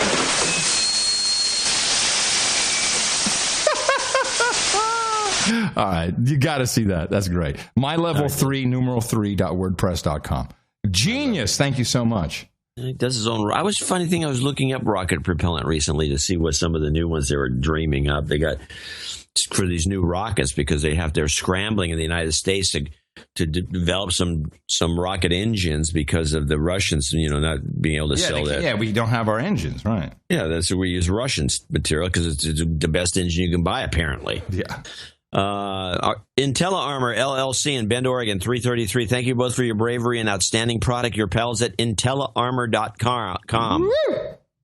Matthew Januszewski in Chicago, Illinois, 333. He has no note. I could find no reference to a note. And if he has something to tell, and I looked. David Best in Miamisburg, Ohio, $250. Longtime 12 donor, but I want that knighthood by my 33rd birthday next month. ITM. This opportunity should not be ignored. As always, I only wish to hear Lord Dvorak's call for obedience. Oh, I'm sorry, that's Chris. No. Well, these run together on this spreadsheet of mine. He just wants to, okay, so that was, David Best ends his with this winning the knighthood. The next donor is Chris in Austin, $222, and he says, ooh, nice lip as smack. Always. Sorry? Nice lip smack. You should know. Yeah, I know. That's why. Hi, John and Adam. As I'm down to one a show. As always, I want to thank you for. I never used to do it, by the way, No, actually, I did. Somebody pointed out we both did it. In fact, that's when the guy. Yeah, I used to do it all the time. Sorry. As always, I want to. In retrospect, I'm sorry. It's okay. As always, I want to thank you for an outstanding product. I felt guilty about not donating for a while. I recently flew in a 777 to Osaka Airport. Code ITM. Is that the airport code? Osaka's airport code? I don't know. Look up the airport code. See what ITM is anything. He says it was an opportunity that could not be ignored. As always, I only wish to hear Lord Dvorak's call for obedience, Sir Chris. Well, it is true. The Osaka International Airport is ICAO code is ITM. Actually, that's not the ICAO code. That's the routing code. Yeah, it's a world airport code. Nice, love it. You've got karma. No, we need to fly there now. That's where we should have our retreat. Passes and put them on the tweet them. Tweet your boarding pass. Tweet your boarding pass. Yes, tweet the boarding pass, and make sure you get chair 33. Seat 33 on the ITM on a 777. Beautiful. It makes it even better. He says 777 ITM chair 33. It's beautiful. Or seat 33. Row 33 seat. A, B, C, D. I don't know which one you'd want. Sir Chris Spears, and that was Chris. Let's go to Danny Baker in Morristown, Tennessee. $200, no note from Danny. And Mike Gallimore, also no note from Newmarket, Ontario, another $200. That concludes our group of producers and executive producers, a fine group of exciting people. I want to remind you, we do have a show coming up on Thursday, and we have to reset. And so let's start with another group of talent. I'm seeing Dvorak.org/NA. I do see a note from Mike. I think. That was about our donation page. Yeah, I think you should look at the donation page. No, I don't know what he said. Yes, he's helpful. He's helpful. That's for sure. I will look at that. Yeah, forward it to me. Before I did. Thank you very much. Thank you for your courage. And I would like to thank, now, who was our friend who sent us the lanterns? Oh, yes. The No Agenda lanterns? The Lantern Man. Man, these are just dynamite. Very well made. I got the hippie lantern. So I got a hippie lantern, too. I thought he had a different one designed for you. I sent a picture. Did you see the picture? Well, I couldn't. Also on email. It's a picture of you. Yeah, with the lantern next to me. Yeah. Anyway, says so he's selling these online, and he's giving a portion of it's Stuff From My Head Studio. So stufffrommyhead.com. And a number of interesting products there. But I thought the lamp it's really beautiful. It's handcrafted. You know, is that mahogany on top? You have a mahogany top? I don't know. I don't know. Have you plugged it in? Oh yeah. Where is it? It's in the front room. It takes in it. The top on mine has a star pattern. Yeah. And so it beams a star. No. I have just a round circle which beams a Stargate. Don't go in it. Dvorak.org/NA. I want to thank all of our executive producers and associate executive producers. These credits are real and you deserve them. There's a big help today, and I really appreciate that. We really appreciate it. And these credits can be used anywhere the credits are recognized. Don't worry. It's just like Hollywood. Everything just as valid. Put them on your LinkedIn. It seems to work very well there. And for everybody else who wants to help out, please go out there and propagate our formula. Our formula is this. We go out, we hit people in the mouth.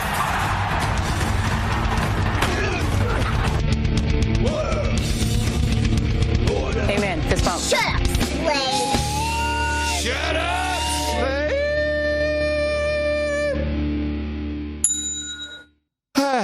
Yes. But let me just do one more thing here we had the refugees. You know, it's my latest obsession. Let us see how things are going at the Austrian border, the border between Slovenia and Austria. Austria, of course, just one more country to walk through. I just say, hey, kids, only one more country to walk through. Oh, God. Hey, stop your crying, you. Yeah, I know you're cold. Shut up. It's only one more country. Walking across Europe. This takes Are we there yet to a new level? Thousands gather at the border between Slovenia and Austria. Many have gone without food and water, waiting hours hoping to cross into Austria. They do what they can, building fires for warmth after Austrian authorities temporarily blocked migrants when they ran out of emergency shelters to house them. 1 o'clock, we are here. They said you can go to Austria really easily, but they close the border, and it's very hard for us because it's cold. Tensions rise, with Austrian police saying an average of 5,000 to 6,000 people are crossing into the country a day. Some have little left but hope. Sounds like fun. Yeah, little less than hope. And now that these routes, ones through Greece and through the Balkans, that they have become problematic, we have a new route. Have you received the new routing, John? No, I did not get the memo. The routing is through Norway, from Russia into Norway, and then, of course, from Norway, you want to go down. What? Yes, but there is... How do you get to Norway? Norway's not even anywhere near any of this. Well, let's listen to the report. We mean Norway's not near anything. What are you talking about? It's not near anything. Norway's out in the middle of nowhere. Yeah, but I don't see. How do you walk to Norway from Egypt or from Syria? Well, let me take a look. I'm going to play this clip for you because that'll help. But I guess people are. I mean, obviously, you can get to Norway from Russia. I mean, that's connected. It's connected landmass. No, it's not. That's Finland you're thinking of. But you can get to Norway. You have to go through Finland. Yeah, that depends if you go all the way up north. Play the clip and I'll look at the map too. Another day, another way for migrants and refugees trying to reach Europe. The latest route crossing a remote border from Russia into Norway, which despite its unusual rules is now attracting crowds in their thousands. It is not allowed to walk on foot in the Russian borders, but that has resulted in refugees buying a bicycle on the Russian side of the border, then cycling or wobbling over the border. Using the Russian... Okay, let me just... Hold on a second. I see this where they're talking about. Yeah. This is above the Arctic Circle. Yes, it's way up there. You can't get up there. Well, apparently if you get up there, there's no walkway from Russia to Norway. There's this little area where the very top of Norway, which is damn near in the North Pole, touches a little piece of Russia. If you look at the video, how do you get through Russia? Oh, you have to go on a bicycle. That's what they just said. You can't take a bicycle in these parts. Well, all I'm telling you is they're showing me a video of people in the snow on bicycles at the Norwegian border. It's a little border station, and people are lining up. I find this to be ridiculous. I mean, this is somebody's idea of a joke. At this report, there is nobody from Syria that is let's you can't even get up there. They don't have enough warm clothes. Let us also say that no one's in this report said they were from Syria. They're Eskimos. Well, let's see. I'm sorry. Let's get the right ethnic group. They're Laplanders. So if you fly to Murmansk, which you can fly to, Murmansk is not off the map. These people are flying up to Murmansk because you can get that flight. Murmansk is how many miles is that to that little border up there at the top? Well, it's less than walking through Austria. No, it's not. Okay. Well, okay. Well, man. Okay. This is 20 miles. Okay. So it's 20, 40. It's about 100 miles to the border from Murmansk. Through the snow.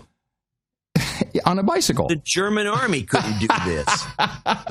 Oh, man, I thought it was a great report. I'm going to finish it. Cycling or wobbling over the border. Using the Russian border allows Syrian refugees to avoid the perilous Mediterranean boat crossing. Apparently, this is not perilous. Syrian refugees, hello. Yeah, you're right. Said it right there. You're right. It's cheaper than paying human traffickers as well as legal with a visa. But a trickle of refugees thinking outside the box has turned into a flood and a fresh challenge for Norway, a country bordering Sweden currently battling problems with anti-refugee sentiment amongst the general public. For now, Norway is within the reach of anyone with money for a flight to Moscow, a train ticket and a bike. This freezing border still more hospitable than a winter trip across the Med. Where did the train go to? What did she say? Was you go to Moscow and then a train to where? And then you take play it again. Play the end again so we get the route down. Yeah. We should try this route just for the hell of it. Sweden currently battling problems with anti-refugee sentiment amongst the general public. For now, Norway is within the reach of anyone with money for a flight to Moscow, a train ticket and a bike. This freezing border still more hospitable than a winter trip across the Med. I still don't know where they're taking the train to. Well, maybe, I don't know if there's a train that runs to Murmansk. You fly to Moscow. I don't think there's any way to get to Murmansk so we have Middle East. Titovka train. Where's all our Russian people? Jeez, come on. They don't have it. They listen live. Yeah, railway tickets to Titovka. Okay. So First, you got to buy a bike. Then you got no. You buy the bike when you're up there in Russia. Yeah. So I'm gonna have a Russian bike. They have video of these people on bikes. By the way, big bolts. No, they're more like Schwinn banana bikes. I'm not kidding. Sounds right. We need more information on this for sure. This is bull crap. I don't think so. Oh yeah. Come on, look at this part of the world. I have been in northern Finland, which is way up there, and I haven't been this far north because you'd have to really be nuts. It is just snowed in. Well, let's see the current weather at Titovka, which is... go where Murmansk. Get the weather there. That's more like it. Okay, I have it here, Murmansk. Even though that's south. It's not that bad. What are we in? It's above freezing right now. Oh. Yeah. Well, that's good. And at the end of November, December, it will be -5 to -9 degrees. Centigrade. Centigrade, yes. So, you may not like it, but I think it's happening. There is nothing up there either. You could cross the border. You've got real problems. Where are you going to go? What towns are in that part of Norway? Well, let's take a look at the map. I'm going to zoom in. Yeah, we have... okay, so there's a couple of hick places. I can't even... Well... Yeah, okay, there's a town. Yeah. There's a couple of towns. Yeah, I'll bet you those places are fantastic. You know what? Maybe we have a Norwegian knight. I know what's going on. It's easy. Hey, I know how to get rid of him. Tell him there's a route up north and let him freeze in the snow and die. Well, that element's in play. Well, let me see. We have, there's a train from St. Petersburg to Murmansk. Just in. Okay. Well, no, see? Murmansk, get on your bicycle, you're on your way. You have to pedal 100 miles in the snow. Yeah. What's worse, walking thousands of miles through the mud or pedaling a little bit through the snow? Yeah. This whole thing is Merkel's fault. Well, yeah. And everybody in Germany knows it. Everybody in Europe knows it. Which brings me to Philip from Germany. Hey, John and Adam. Philip from Germany here. I'd like to offer some perspective on the refugee crisis and Germany's efforts to deal with the migrants. I work 100 meters from a camp as a dude named Ben/designer. There are also some that are opening up near where I live. I talked to a doctor and people who work for the companies building the camps. In the recent years, Germany increasingly didn't have enough housing. One theory is that Merkel is building these houses now with EU money with the plan to use these houses as cheap housing for students of universities or low-income families once the refugees leave. There are already plans to build permanent housing And the German economy seems to be thriving with all these contracts for construction companies and others. Oh, yeah, sure. With EU money. Perfect. I think it's a good plan and really hope most people will be leaving the country rather soon. Yeah, good luck. Good luck. Many of these economic refugees, quotes, refugees, are entitled, don't respect the property of others or the goods that are given to them for help. Groups are ganging up on police, shitting in doorways so nobody will come in. Female helpers in the camps are not allowed to use the toilet without an escort since too many of them have been raped. They also started destroying camps until the organizers threatened to turn off the Wi-Fi hotspots. Oh, yeah. If you want to calm a population down, turn off the Wi-Fi. That's great. Cleaning companies they don't have toilets, but they got Wi-Fi hotspots. This is great. Cleaning companies are refusing to clean these camps because the conditions are unbearable. There's disease. They were trying to enter a military base in a neighboring town, so they had to ship them off somewhere else. They walk on country roads in the dark. Police cannot deal with other crime anymore since they're always dealing with refugee-related issues. And all the organizing parties in different levels of the government are not talking to each other, which only furthers the chaos that has already ensued. Hoping this report is of interest to you. Yes. Oh, yeah. Thank you. More like this, please. Yeah, we need more boots on the ground giving us the... Of course, it's always going to come from a perspective, even though that doesn't sound like it in that note. But I think we're going to get notes from a perspective of deep anger. Yeah. No, it's happening everywhere. Yeah. So Rohrbacher is right. This is except in Hungary. The only smart money seems to let them run the place. Yeah, Hungary. Yeah. And of course, they'll get blamed for everything. Oh, you Hungarians, you're not team players. So Hungary, Viktor Orban, who is the prime minister of Hungary, has a bill on the table, which is a legal challenge to the European Union's migrant relocation quota scheme. If approved, the bill would oblige the government to challenge the scheme in EU courts in a bid to have it annulled. Yeah, Hungary is all over that. They're like, no, we don't want this. This guy, Orban, he's already been a pain in the ass. Didn't they do a bank run on him a while back when he started to make noise? They may have. Yeah.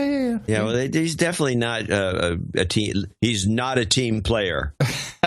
Well, which brings us to... Where in the world is Victoria Kagan Noodleman?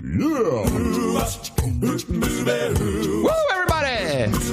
Where was she? Just recently, she was in Romania. We need to have it's like, and she was in Romania! Romania is on fire right now.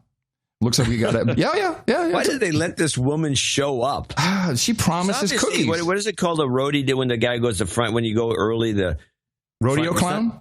No, well, that. No, like, I'm sorry, when you're a rock and roll roadie, they go, the ones that go early to set up, to just site check. I don't just rodeo. There's a name for this person. Mm-hmm. That's what she is. She goes and she does a site check, sets up shop, bake some cookies, getting ready. Yeah, this is the jackals. This is a problem. Now, what happened?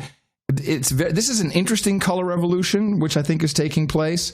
What was it? It was something about the students. Hold on, where do I have this?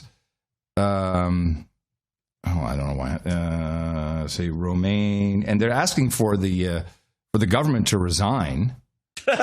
Show up. This is, I think, this is the part one of our Bibles of the show is the Confessions of an Economic Hitman. I think the book is null and void now. I think this is the kind of way we do this things. Is the new way to do it. Yeah. It's a new way to do it. You got this hit, you got a different kind of a reverse process. Let me play this. Top men go right in and right at the beginning, and you kind of announce what you're going to do, and then you do it. So this is how they do it. This is what happened, why this is happening. Back on the streets of Bucharest for a fourth night running. Having already brought down a government this week, thousands of Romanians are saying no to more of the same and demanding a root and branch shake-up of a political class they claim is rife with corruption. Mm-hmm. University Square was again the centre of their protest.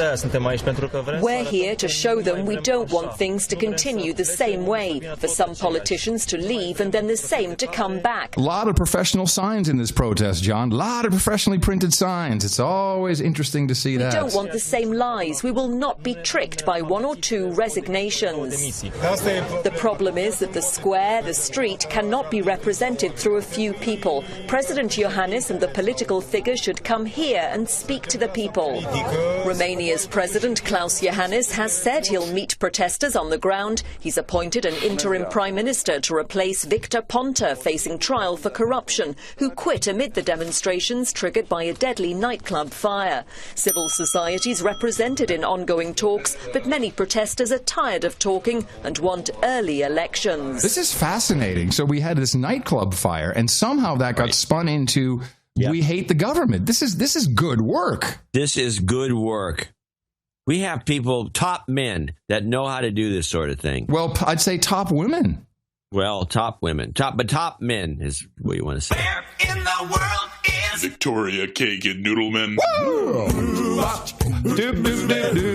Well, you know, I found Victoria Kagan Noodleman on Capitol Hill. She's back from her little whirlwind tour there, the Balkans, trying to break them up again. Woo, good work. And she was talking to the Foreign Relations Committee on the Hill. I figured it might be fun to listen to a couple of bits of what she had to say. I'm sure it's fascinating. Yeah, it is. Here's a backgrounder. This, of course, is about Russia. And where are we here? While Moscow asserts that its military actions are directed at ISIL, the vast majority of Russian airstrikes are targeted in areas where the Assad regime has lost territory to forces led by the moderate opposition. Hama, Homs, Aleppo, and Idlib. Now Russia's fielding its own artillery and other ground assets around Hama and Homs, greatly increasing Russia's own soldiers' vulnerability to counterattack. And Moscow has failed, as you said and as Assistant Secretary Patterson said, to exact any humanitarian concessions from the Assad regime as the price for Russian support. The regime continues to barrel bomb its own citizens with impunity. Well, I haven't seen any evidence of this, but okay. Perhaps even emboldened by Moscow's help. None of this has been cost-free for Russia itself. In pure economic terms, the price of its air campaign is estimated at $2 to $4 million per day. This at a time when average Russians... Peanuts. That's nothing. She said a couple million per day? This is nothing. Peanuts. This is nothing. But it's like how can Russia, stupid little crazy Russia, how come they handle a couple million a day? Are you kidding me, Noodleman? $1 billion a week. Yeah. Per day. This at a time when average Russians are feeling the pinch of recession brought on by economic mismanagement, low oil prices, and sanctions applied for the Kremlin's last military adventure in Ukraine. Yeah, they're all crying. I don't think so. So here's what she feels. I don't think so. Here's Here's a little spiel about cooperating with the Russians and the future. We have limited our own military cooperation with Russia to the most basic of aviation deconfliction procedures. At least she characterizes deconfliction correct. I like that. To protect our own air crews. Protect. What would positive cooperation by Russia look like? First, Russia would turn its guns on ISIL and stop the carnage in and around Syria's western cities. This is interesting. What she's saying is Russia should turn around, go back the other way, and help kettle ISIS or whatever it is, and pretty much create the greater Kurdistan, which is what our mission has been all the time. So she's turn around, and it isn't about face. Don't go towards Damascus, go the other way, up towards the Turkish border where we're creating greater Kurdistan for the three-state solution. As the price of its support, Moscow would insist that Assad ground the helicopters and planes that he's using to barrel bomb innocents on a daily basis. How come I'm not? And there's someone in the chat room named Khalif who's saying, Assad is definitely barrel bombing the Syrian people. Yeah, I don't know if it's Assad, quite honestly. And it would urgently work with us, our allies, and UN envoy Staffan de Mistura to turn the statement of principles that Secretary Kerry, Foreign Minister Lavrov, and 17 other ministers and institutions released in Vienna last Friday into a true ceasefire, a parallel political transition process, and hasten the day that Assad's bloody tenure comes to an end. The quality of our cooperation with Russia in Syria depends on the choices that Moscow makes. Okay, so now world peace is in Putin's hands, apparently. But I love the last clip. Now, we know that Victoria Nuland, née Noodleman, married to... Is she married to Fred or Robert? Robert Kagan, one of the architects of the Project for a New American Century, which, at one point called for a new Pearl Harbor type event, which was all written before 9/11. Just coincidence, maybe they're from the future. When she says, here's the plan, it is not her plan. It is the entire neoliberal, neocon douchebag plan. 27 seconds, pay attention. The only way we'd end up in a joint strategy is if the Russians agreed to the general premise that we have to have a ceasefire, we have to have a transitional government, and we have to have a decision on getting rid of Assad. That's what the Secretary's been working on. In the meantime, we're working on ISIS, and they're working in a different part of Syria to defend Assad. So I don't see working together militarily unless and until it's all efforts on a transition. It's all about the transition. They just want to get this guy out. You don't even need to put any. It doesn't matter who you put in. It'll create such chaos. They want to break it up. They want to rubbleize. Thank you very much, Victoria Kagan Noodleman.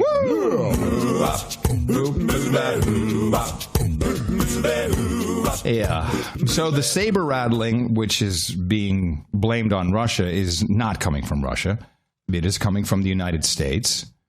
And we need to talk about the aircraft. But first, I have, let me see, Carter. This guy is dangerous. Oh, well, yeah. Before you do that, I want to play this clip because of the $1 million a day, which would be, what, $300 million a year, maybe, to be bombing the crap out of everybody. I just want you to play that. For comparison purposes, I want you to play this stealth bomber clip. Got some numbers. The Defense Department, meanwhile, has awarded Northrop Grumman its biggest contract in more than a decade for the next generation long-range bomber. The announcement late today involves a potential 100 stealth bombers at a cost of up to $80 billion. Pentagon leaders. Yeah, it's beautiful. I think one of these bombers costs $1 million a day to fly. This is crazy. We need 100 long-range stealth bombers. And we just approved we just approved the National Defense Authorization Act, so now we can start placing orders. It's obvious. The money is there. It's all approved. We're good to go. The budget ceiling has been raised. We Americans are represented by a-holes, warmongering, fighting, human-hating a-holes, elitist suckers. Like this guy. They're not the suckers.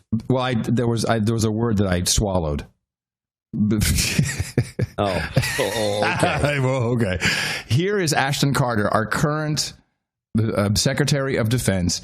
This guy is dog. If you don't let his hand on the button, okay, this guy is a warmongering a-hole. Russia appears intent to play spoiler by flouting these principles in the international community. Meanwhile, China is a rising power and growing more ambitious in its objectives and capabilities. And most disturbing, Moscow's nuclear saber rattling raises questions about Russia's leaders' commitment to strategic stability, their respect for norms against the use of nuclear weapons, and whether they respect the profound caution nuclear-age leaders showed with regard to the brandishing of nuclear weapons. We do not seek a cold, let alone a hot war with Russia.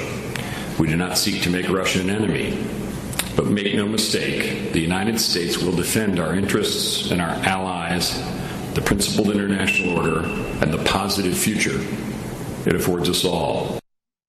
How is getting rid of Assad defending our allies? I don't know. Israel. Just put Israel in there somewhere. Israel. I like this guy so much. We do not seek a cold, let alone a hot war with Russia. We do not seek to make Russia an enemy. But make no mistake, the United States will defend our interests and our allies, the principled international order, and the positive future that affords us all. Fear is freedom. Subjugation is liberation. Contradiction is truth. Those are the facts of this world, and you will all surrender to them. You pigs in human clothing. That's right. Woo! Yeah. I think you should do the full treatment with that guy and slow him down. Slow him down? 10%. Okay. Yeah, I'll work on that. Until he's like really dragging along. He's already a slow talker, but it would sound really more I ominous. tried it, didn't quite work, so I just did extra kind of creepy. That doesn't work with everybody. That's why I think it works so well with old the 8-ball guy. Yeah. With Hay. He had cue ball. Yeah. He had that arrogant British thing going. That's just really nice. Yeah. Well. Yeah. Let me read the letter that I put in the just to give people some perspective on all this.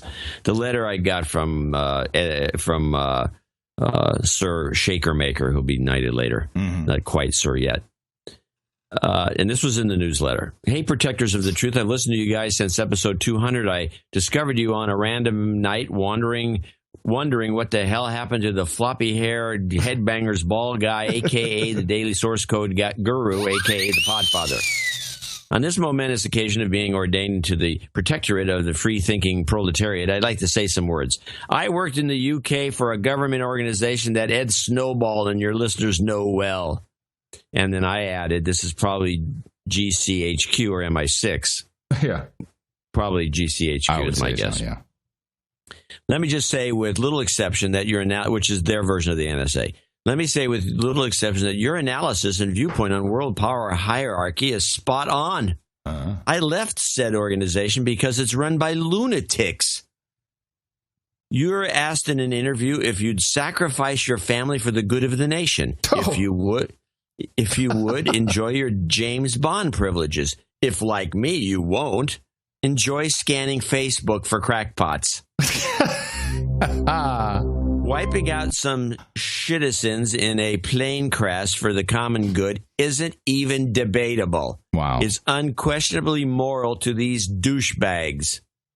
The higher up they are, the more loopy and crazy they are. That's why I quit. No Agenda is the only broadcast I found that understands this reality and why, without a doubt, not only the best podcast in the universe, but the only source of truth in the universe, too. Never stop. Intelligence work takes place within a strong legal framework. We operate under the rule of law and are accountable for it. In some countries, secret intelligence is used to control their people.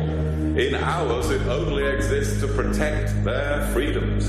Protect their freedoms. Yeah, I like that. Protect their freedoms. I like that he works for the douchebags over in Gitmo Nation East. Oh, he did. Yeah, he did. He worked for him. Yeah. I don't know what he worried. I think his email comes out of Germany, so I may have just completely moved. Can we play, since we're on this kind of a topic, can we play the one clip I have about which you explained in great detail about the British Snoop law?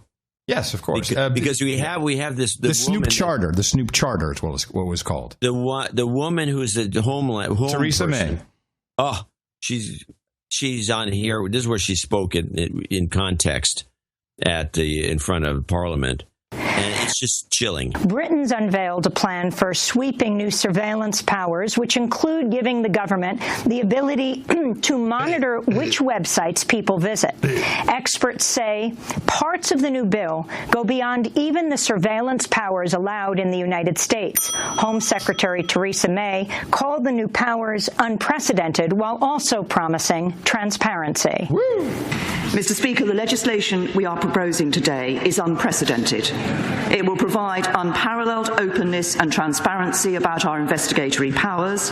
It will provide the strongest safeguards and world-leading oversight arrangements. And it will give the men and women of our security and intelligence agencies and our law enforcement agencies, who do so much to keep us safe and secure, the powers they need to protect our country. On Twitter, NSA whistleblower Edward Snowden said, quote, "By my read, Snooper's charter legitimizes mass surveillance. It's the most intrusive and least accountable surveillance regime in the West." Yeah. Yeah, and? She just thinks it's fantastic. Now, a question I ask, of course, we have the NSA doing this here to a lesser extent than what they want to do. Someone's one-upsmanship. We can do it. We can watch what we can put. Watch what the public will put up with here. How come nobody caught this guy who supposedly put the bomb in the plane? We have all this. Oh, you mean the Russian bomb? Yeah, because it's not true. Because it's bullshit. Well, then the Snoop should have told us that, because that's not the message we're getting. Right. Well, you're just going all rhetorical again.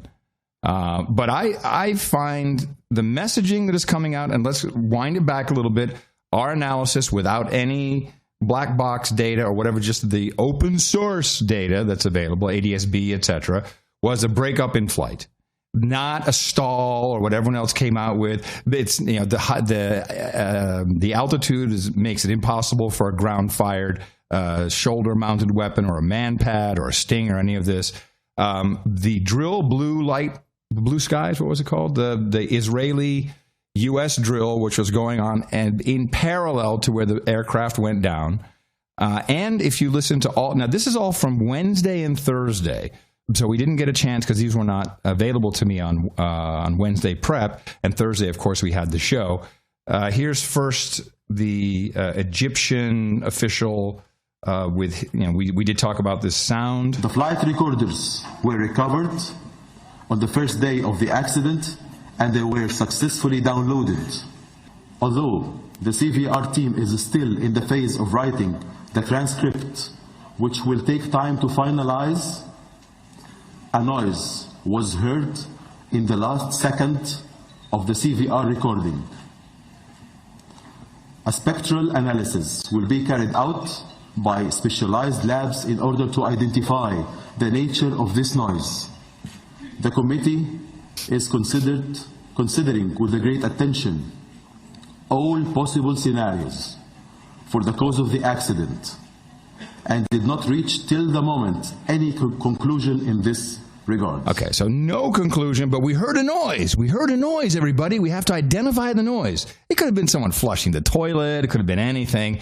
But no, we have the CIA and NSA and other officials unidentified. Not a single person has been identified by name.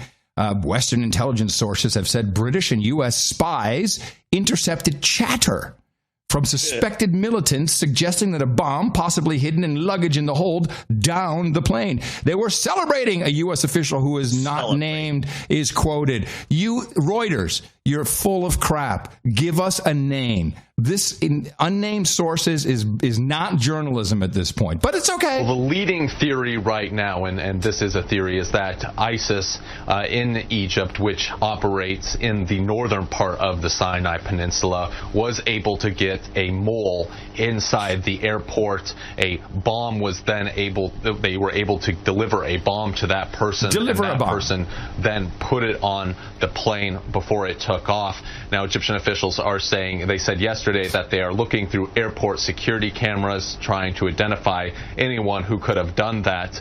So far, they haven't given any information about what they found from those security cameras, but that right now is the leading theory, that some sort of package or some sort of device was able to be put on at the last minute before this plane took off. Okay, so it's all right, it's unnamed sources and it's chatter, but then when you have the president on Thursday morning, we're now Sunday. Thursday morning, he does a radio interview. I think there is a possibility that there was a bomb on board.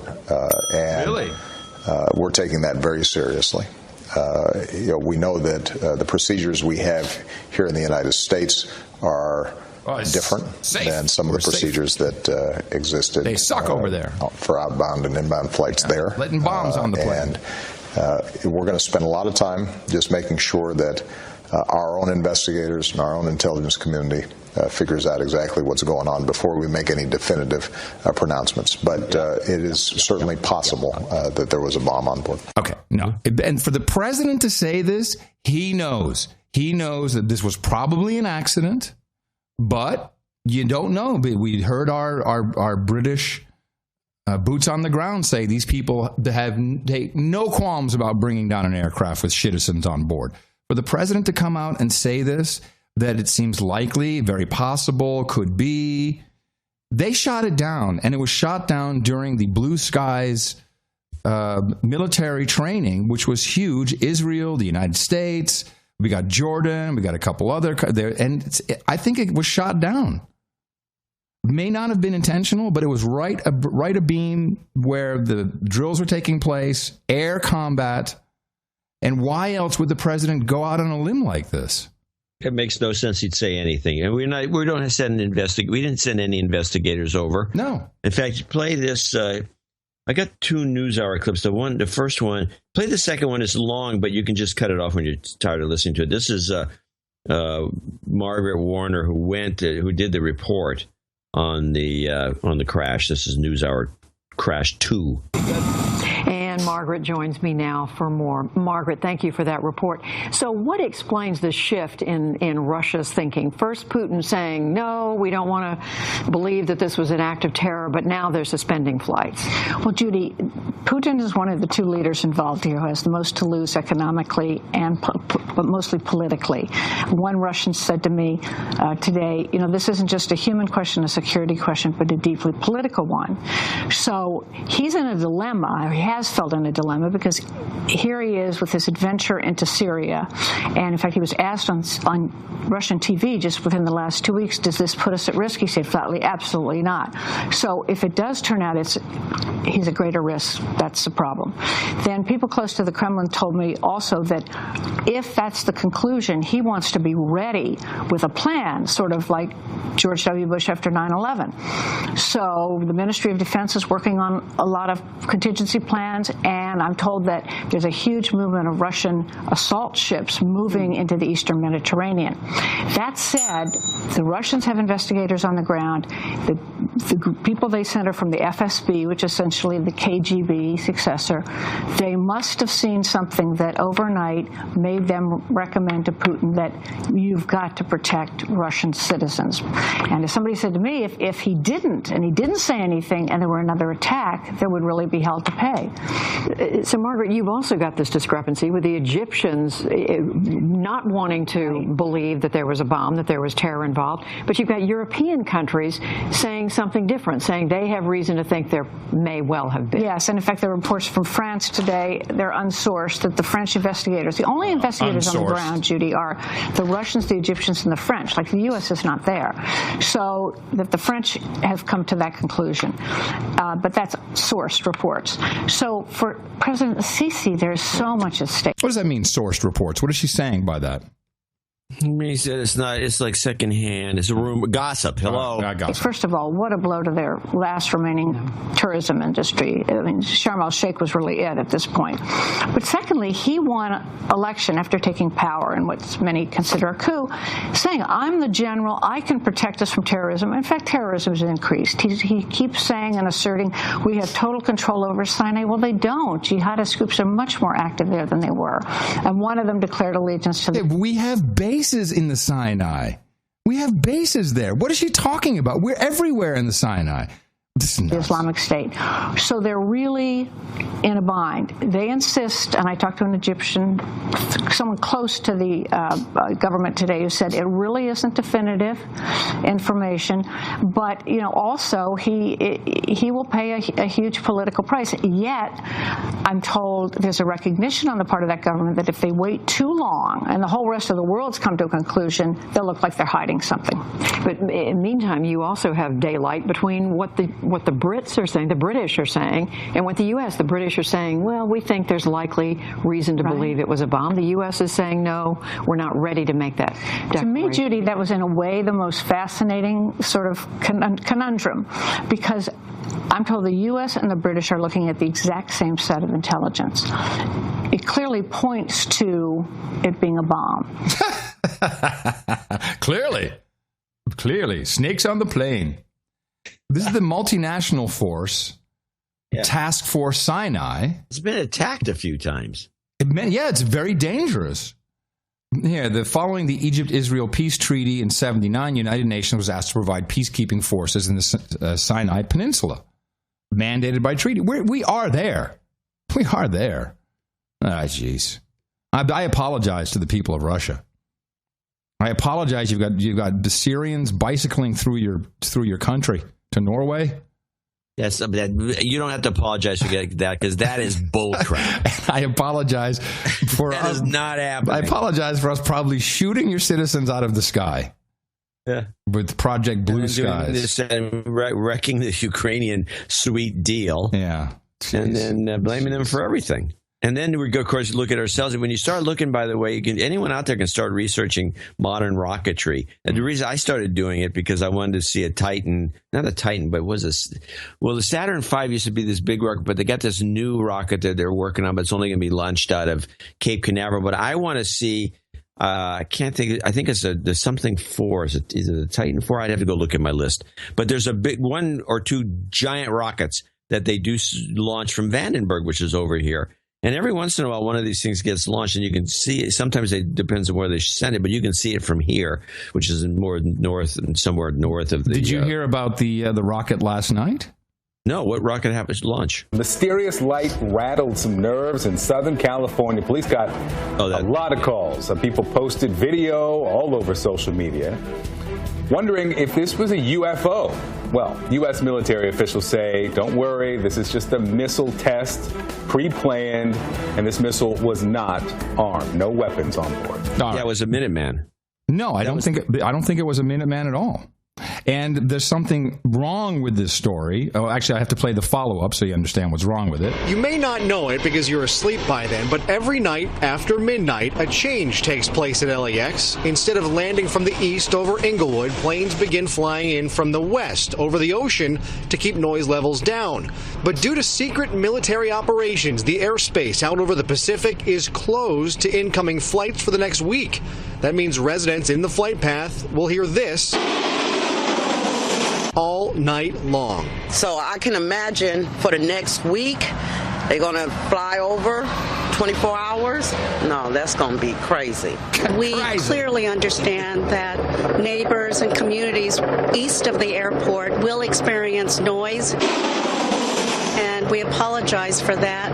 But what's causing the change? The military isn't talking. Even LAX is in the dark. Any idea what the military operations are? No. All they know is planes can't be flying at low altitudes to the west.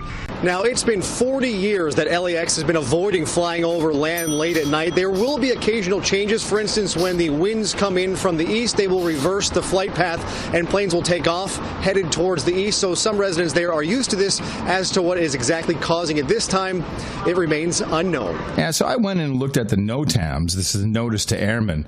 And this was just a last edition about this runway being closed, and it starts at midnight.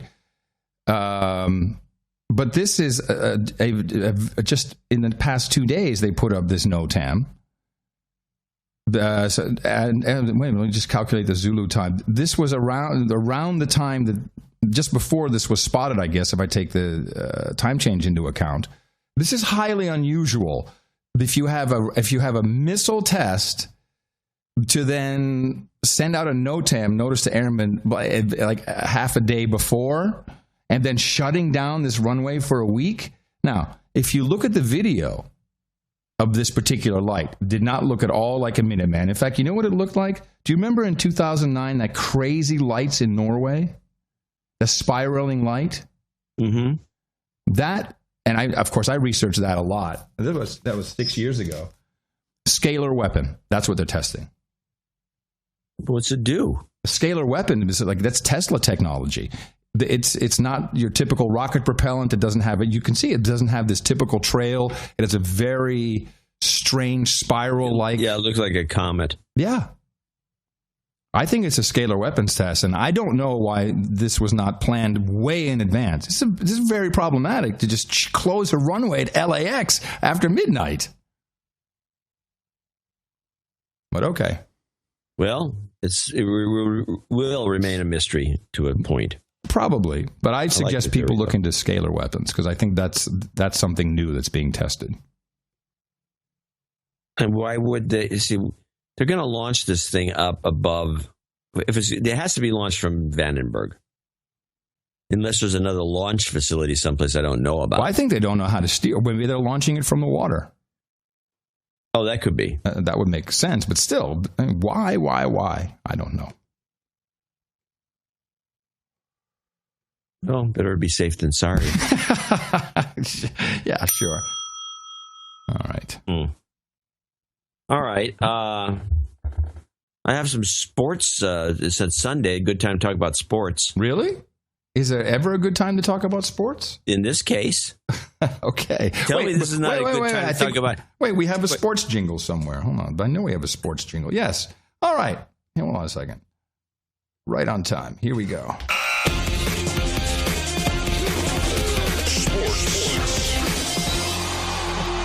No agenda sports. Sports. Now tell me, this is not a good time to talk about sports. I got 3 stories. All right. Let's start with this one. Now, when you hear the stories, you're going to go, "Oh yeah, this is a good." Now this is sports. This is Sports Dykstra. Okay. It's about a baseball player named Lenny Dykstra. I heard. Sorry. Character. Yeah. Character. What team does he play for? He doesn't play for anybody. He's been just out of jail. Oh, excellent. I heard stories. You used to keep hires. You were very smart that way. Well, a little more than that. What'd you do? I said, I need these umpires. So what do? I just pulled $500,000 out and I hired a private investigation team. Follow them. Their blood's just as red as ours. Some of them like women, some of them like men, some of them gamble. What is he talking about? He got the goods on the umpires. He's a baseball player. Oh. And found that one of them was gay, or one of them was a betting nut. Oh. And he explains how he made that work. Some of them do whatever. So you had PIs tracking umpires through your career, or just a few years? No, like after I got the money, when I was trying to get the money. It wasn't a coincidence you think that I led the league in walks the next 2 years, was it? So you really think... I don't think I know. Did you bribe him? No, his fear does a lot to a man. Hey, so did you cover last night? He called it a strike. Oh, I don't think you heard me. Did you cover the spread last night? Next. Did you? Have you told anybody else this? You're the first one, man. And in one of my book. That's pretty good. It gets better. But basically you're saying you had a dossier on umpires and you found, if they were cheating around on their wife or doing something like that? Hey, look, I had to do what I had to do to win and to support my family. Wow. Hold on a second. Not that one. Sorry. Yeah. Okay. I get it. I was actually going to play this jingle. Drunk or not drunk. I think the guy's plastered. Oh, well, he's got issues. He's got issues. He had a lot of issues. His whole story is fascinating because he was. If anyone wants to read a great story, just read about Lenny Dykstra. Here's another one. This is as the similar theme. This is the sports. This is the very interesting doping scandal. All right, we've got another corruption scandal that is brewing in the world of sports. This time it involves the World Athletics Body, the IAAF. French prosecutors are investigating former President Lamine Diack on charges of corruption and money laundering. During his presidency, 82-year-old Lamine Diack is suspected to have accepted at least 200,000 euros from Russia's athletic federation to cover up positive doping tests. French authorities raided the IAAF headquarters before charging the former president along with 2 of his closest advisors. Diack stepped down in August after 16 years as head of the IAAF. It had come under pressure after allegations of overlooking suspicious drug tests for over a decade. The tests included athletes who won 55 gold medals at the Olympics and World Championships. Recently elected President Sebastian Coe volunteered to be questioned by police and is fully cooperating with the ongoing investigation. This kind of leads me to believe, as an Austinite, as a Texan, that they needed some guy to be the fall guy, to be the point man of all things doping and corruption, and they just picked Lance Armstrong. They could have picked anybody. Right, but he's a high-profile target. Let's face it. He's a Texan. Screw those Texans. That's how the thinking goes. Screw those guys. That element exists. Yeah, and it was, generally speaking, the world hates Texas. Yeah, well, bring it on. Now, we might as well continue on with a similar theme. This is the last one, the soccer blackmail story. In soccer, French police have questioned Real Madrid and France striker Karim Benzema over an alleged attempt to blackmail fellow French international Mathieu Valbuena over a sex tape. Media reports say Benzema mentioned the tape to Valbuena during international duty last month. Benzema's relatives were also reportedly contacted by the alleged blackmailers in an effort to involve Benzema in the scheme. The alleged extortionists were arrested in October. Wow. You're right, John. Sports is now an important part of the show. It's great. Of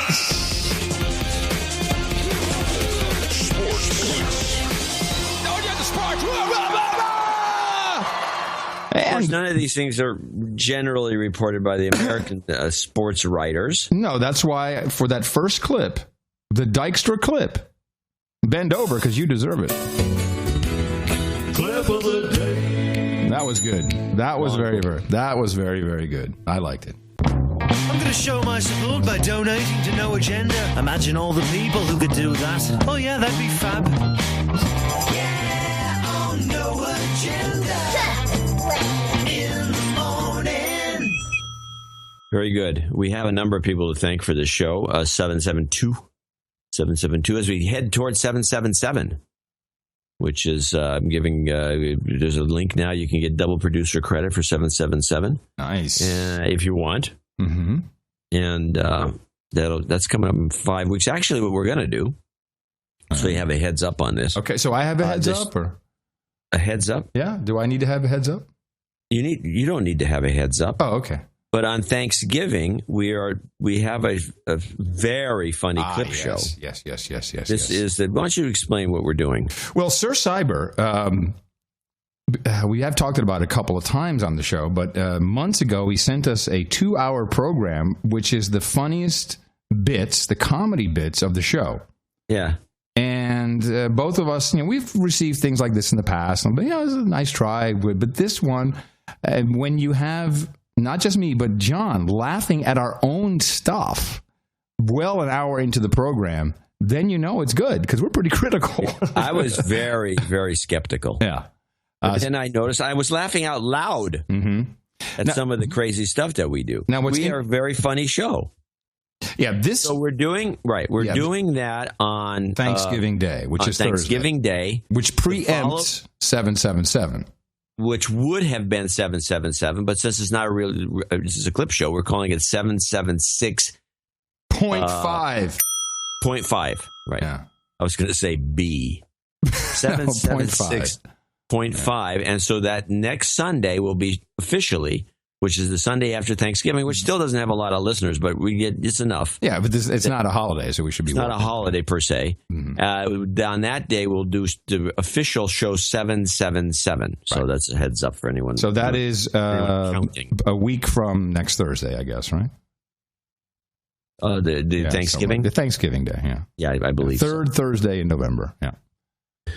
So let's thank Peter Hawkins in Belfast, Northern Ireland, $150.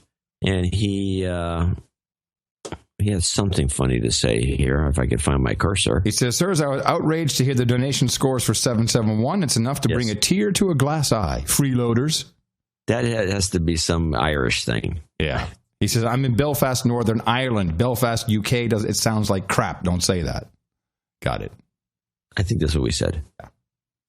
Lee Bernier, and it is better. Lee Bernier in Standish, Maine, 12345. Dave Cardegna in Evergreen, Colorado, 12345. Then we have a slew of 11715s, which is the one that made. This is today. This is for yesterday. This is a lucky day. It was 7-11 or 11-7, whatever you want to call it. 7-11, 11-7. It was a big deal. So we had decided to put together a 11715 a donation level. We got a lot of people that liked it, so we were named them off. And starting, of course, with Sir Thomas Nussbaum, Virginia Beach, Virginia. Stephen Myers in Austin, Texas. Robert Street from you. Steve Marchi in San Jose, California.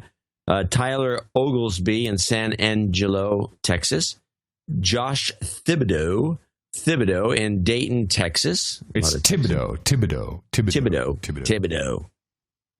He sounds like a sheriff. Should be the sheriff. Matthew Sluter in... I think it's Sluiter. Sluiter. S-L-U-I-T. in Holland, Michigan. Timothy Brashears in Cookeville, Tennessee. And finally, Jason Daniels in Dallas, Texas. I want to thank those folks for that fine. Very nice. Thank you. Sir Richard Moffat, meanwhile, comes in from Milwaukee, Wisconsin with the $111.15. Sarah Jordan in Raleigh, North Carolina with $111.11. And Jacob Christensen with $101.01. And he's in Taiwan. And the Chinese guy, we got to get some news from him. Let's see what he says here in this note. Tao is pronounced with a T sound, not a D in this case. Yuan, Y-U-A-N, is pronounced as you and me. And I think my name is presented in reverse because that's the Chinese way. So it's Christian Jacobson, which is what we try to catch. Yeah. Great show, head and shoulders above any other media I consume. Your show. Thank you. Great. John Selly in Dodge, North Dakota, $101.01. Devin Smith in Renton, Washington, $100. Scott Waldher in Middleton, Wisconsin, $100. Mark Antoine Nicholas in Montreal, Quebec, $100. LDTteachers.net in Suwanee, Georgia. Suwanee. How I love you. My dear old Swanee. My dear. Sir Edward Berthuson. Sir Edward Berthusen. Beerthausen in Amstelveen. And then we did, this one didn't make the list. This donation is to congratulate Kuhn. It would be funny if you called that over here. Hey, Kuhn. The recently born human resource and son of Janneke and my dear colleague Remco. I want to wish them all the happiness and karma in the world. ITM, Sir Edward Beerthausen. That's right. Hello, Kuhn. Welcome to the Gitmo Nation. There'll also be a birthday caller for Mark Antoine. Nadine Nahachewski.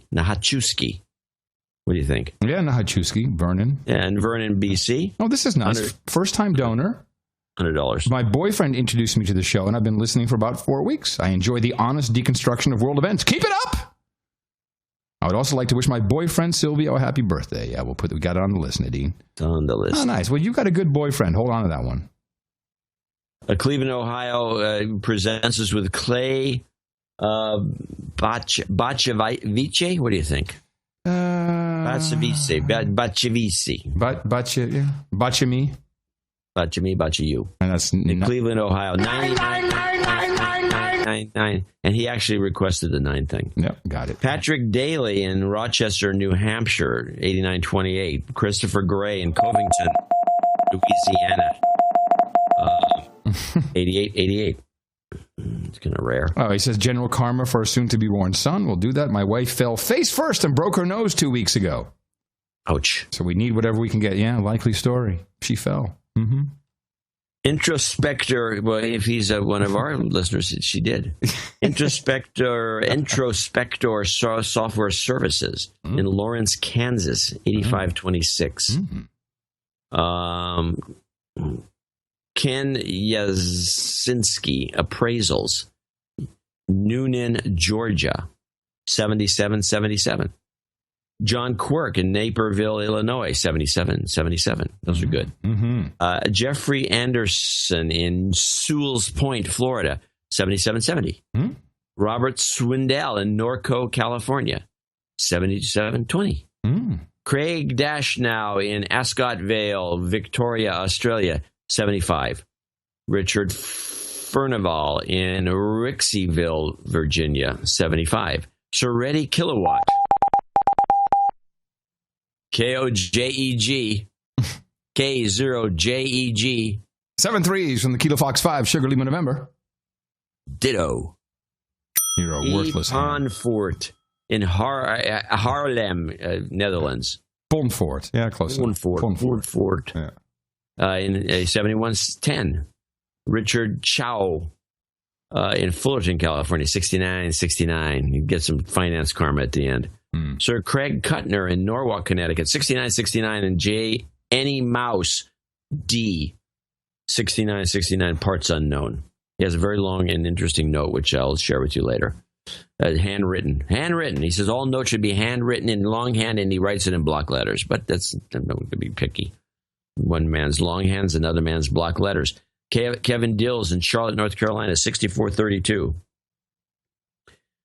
James Streck in Miamisburg, Ohio, 5555. Stacy St. Armand in Kingston, Ontario, 5555.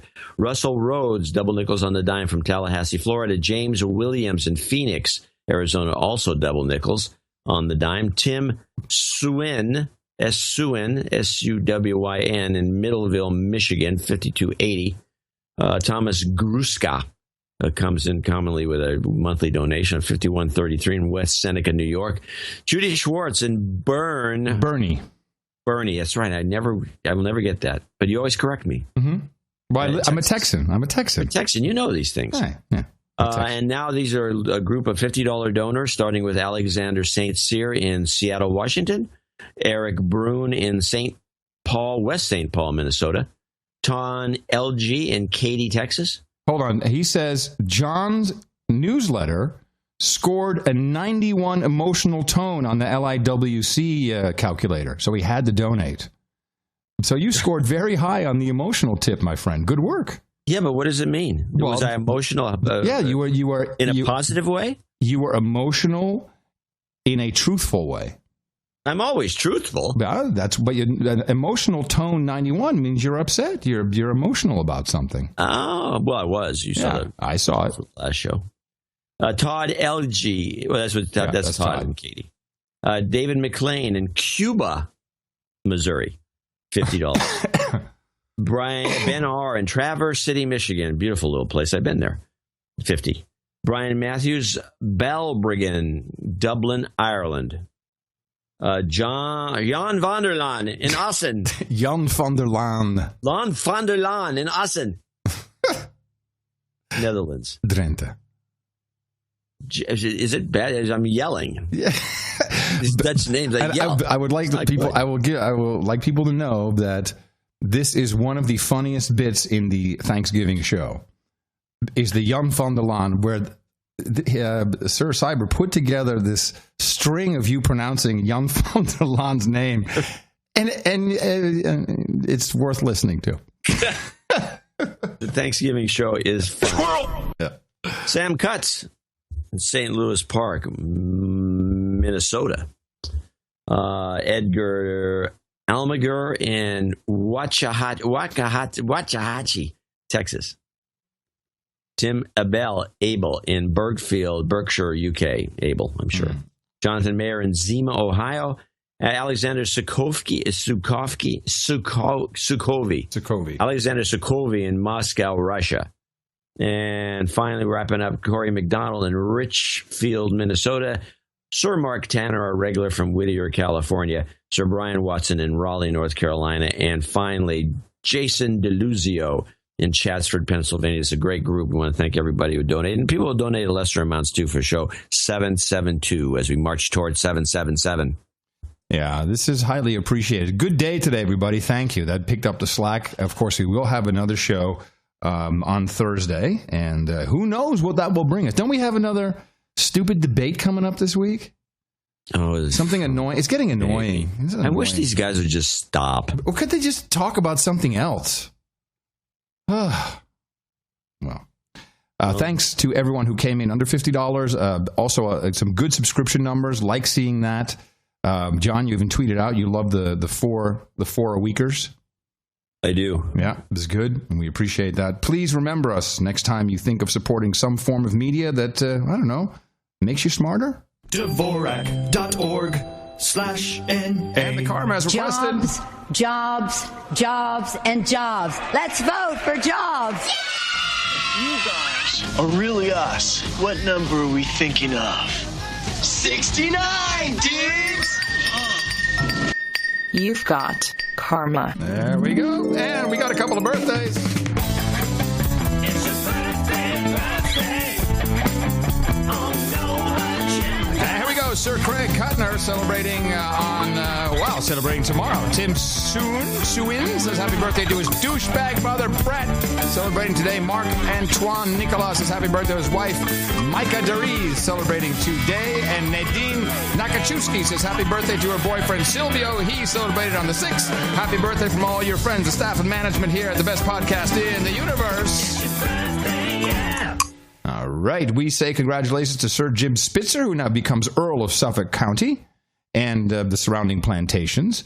And we have 3 knighthoods to hand out today. This is very exciting. We already read the note from the Shaker Maker. We'd like him to, what is he wants to be Sir Shaker Maker, I think, right? Oh, Sir Shaker Maker of the Black Forest. There's so much to do when it comes to administration. We got a lot of admin to do on this show. And Simon Woodhead, if you please could stand up here by the podium. John, hello, John. Hello. You only named 2. Oh, I've got Scott Waldher, who's on the stage now, Shaker Maker, and Simon Woodhead. All 3 of you gentlemen have become Knights of Norwich in the Round Table. I'm very proud to pronounce the Sir Waldher, Sir Shaker Maker of the Black Forest, and Sir Woody. Gentlemen, for you we have hookers and blow, rim boys and Chardonnay. We got crickets and cream, Progressive Rock and Russian Imperial Stout. Puppies and Tailors, Vintage Port, Cabinets and Cabernet, Hot Librarians and Jaeger Bombs, Opium and Warm Orange Juice, 3 geishas and a bucket of fried chicken, long-haired heavy metal guys and Scotch, vodka and vanilla bong hits and bourbon, sparkling cider and escorts, and mutton and mead. And head on over to noagendanation.com/rings. Let Eric the Shill know what you get to, where you can send it to, and as soon as they're in, because they have to be fabricated and then shipped to us, so that is on the way. We thank you very much for supporting the show. It's the only way it will work. Because we couldn't talk about any of this stuff. I got a note from some guy bitching. Okay. Hey, you're just advertising the show with these newsletters. He goes on. That guy? Says, Is it why don't that you guy just get that guy? Uh-huh. And he says, why don't you just take advertisers? And I just don't understand that logic. How long has he been listening? Well, he used to be a donor. I always check these, by the way. Mm-hmm.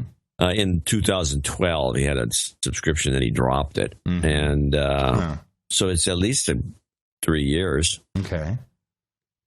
But, I don't, it just makes zero sense that anyone would advocate that based on the nature of this show. He's been around. He knows why it works. But what is he annoyed by? By the show? By the newsletter? No, he was annoyed by the advertising the show in the newsletter. When he saw, the newsletter talks about the show. Yeah. And it runs letters. It does all kinds of. The newsletter is a variety show in itself. It's a product. It's a show promotion vehicle. Yeah, and the show notes are the same. NoAgendaPlayer.com is a part of that. The No Agenda Art Generator. We have tons of things that people participate in to promote the show. Yeah. So what has he done? He had a subscription, a $5 a month subscription for about a year. So he's just annoyed. Oh, fine. He's annoyed because he wants us to have advertisers. Yeah. The show would be terrible. Breaking up the show with these donation segments is an entertainment value. It has entertainment value in and of itself. Yeah, so people who skip it, you're missing out, for sure. And some people skip it, and they can do whatever they want. But an advertisement, have you listened to these podcasts with these lame advertisements? Always for the same few products, and you're at the code bum. Do you know what's poetically nice, though? Is that MailChimp, which we use for the newsletter, is an advertiser on a lot of podcasts, particularly the NPR variety. That just makes me laugh because we actually pay them. We don't take any advertising from MailChimp. Yeah. We don't take any money. We pay for the service. And it works for us. It's the big secret of the value for value model. I'm going to let you all in right now.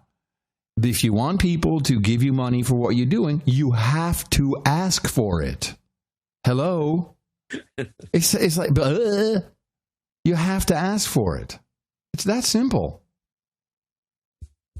Yes. And some people don't do it. I've always said, in fact, when we first started this model, I said that, and people say, well, what kind of a crazy idea is that?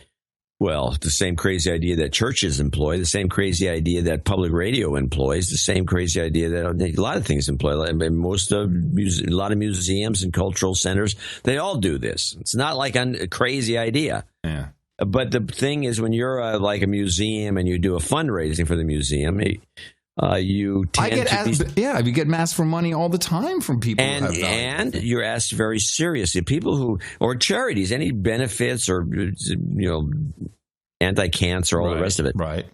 The difference is between if you're going to do it as a podcaster, because the nature of the slave mentality of most people, everybody, is that you do a podcast and you won't seriously ask for money. You put up a tip jar, or you say, oh, maybe, I don't want to bother you, but if you have an extra nickel, you're like a beggar.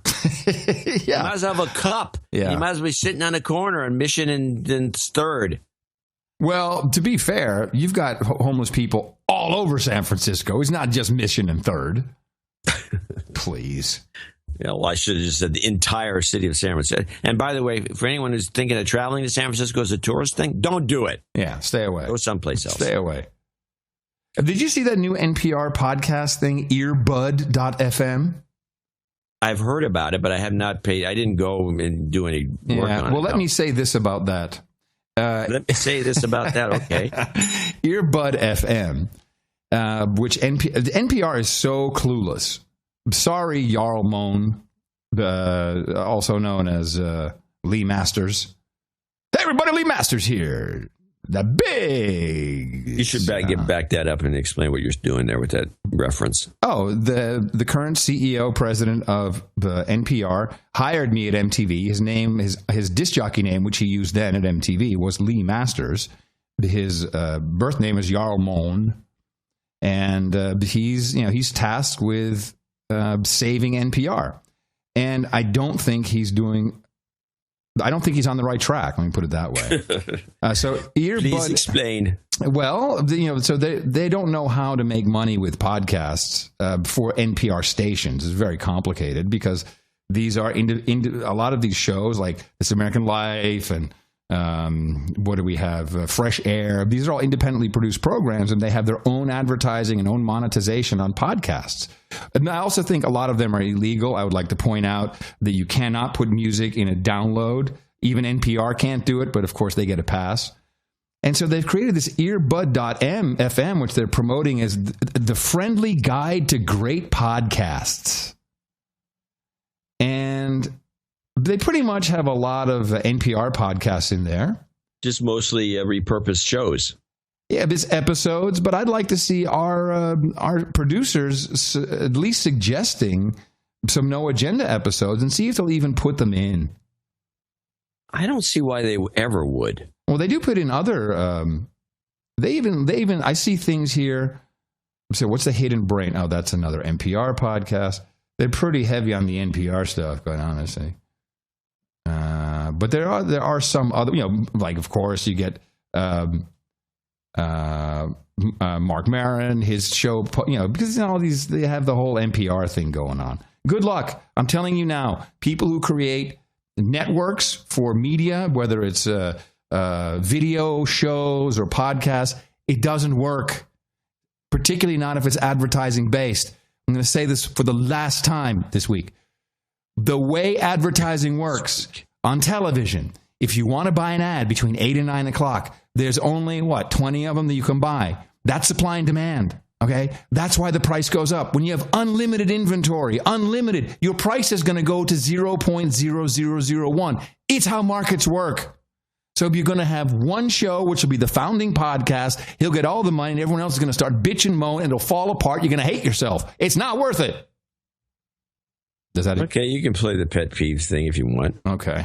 Adam C. Curry's pet peeve of the day. Yeah, there was... So one of our producers is working on a new No Agenda jingle app, and he sent me the beta. And there was a jingle in there that I've never heard in my life. And I can't find it in the archive. Well, let me see if I can play it from my phone. That's a really good one. Let me see if I can play it from my phone through the microphone. Okay. And this is actually a pretty interesting app because you can set it up. Hold on a second. What happened there? You can set it up so that you can play a sequence of jingles. You can make a little playlist, which is kind of cool. But then there was this Adam is pissed off thing, which I don't think I'd ever heard. Hold on, where is it? was that? Hold on, I'm going down the list. There's also just a lot of things from the show that are taken out, and it's kind of funny. Here we go. Let's see if this will work. Pissed off Adam Curry. What's that up in the sky, flailing around in the tailwinds? I can't really tell what it's. Oh no! Look out! It's the pissed off Adam Curry. It's the cheesed off Adam Curry. It's the ticked off Adam Curry. He's pissed off. I don't remember that one.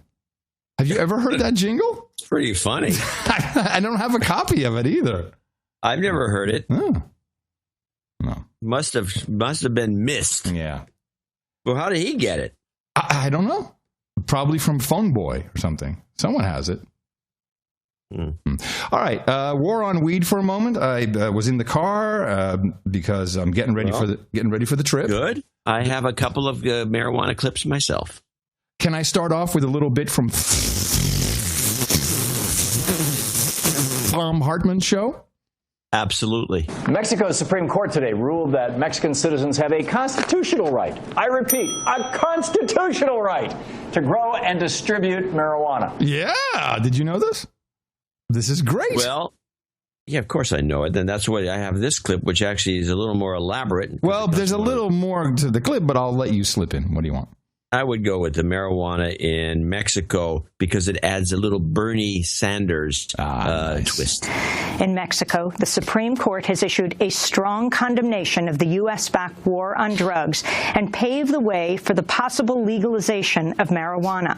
On Wednesday, the court ruled 4 people who had applied for a license to grow and use marijuana have the right to do so.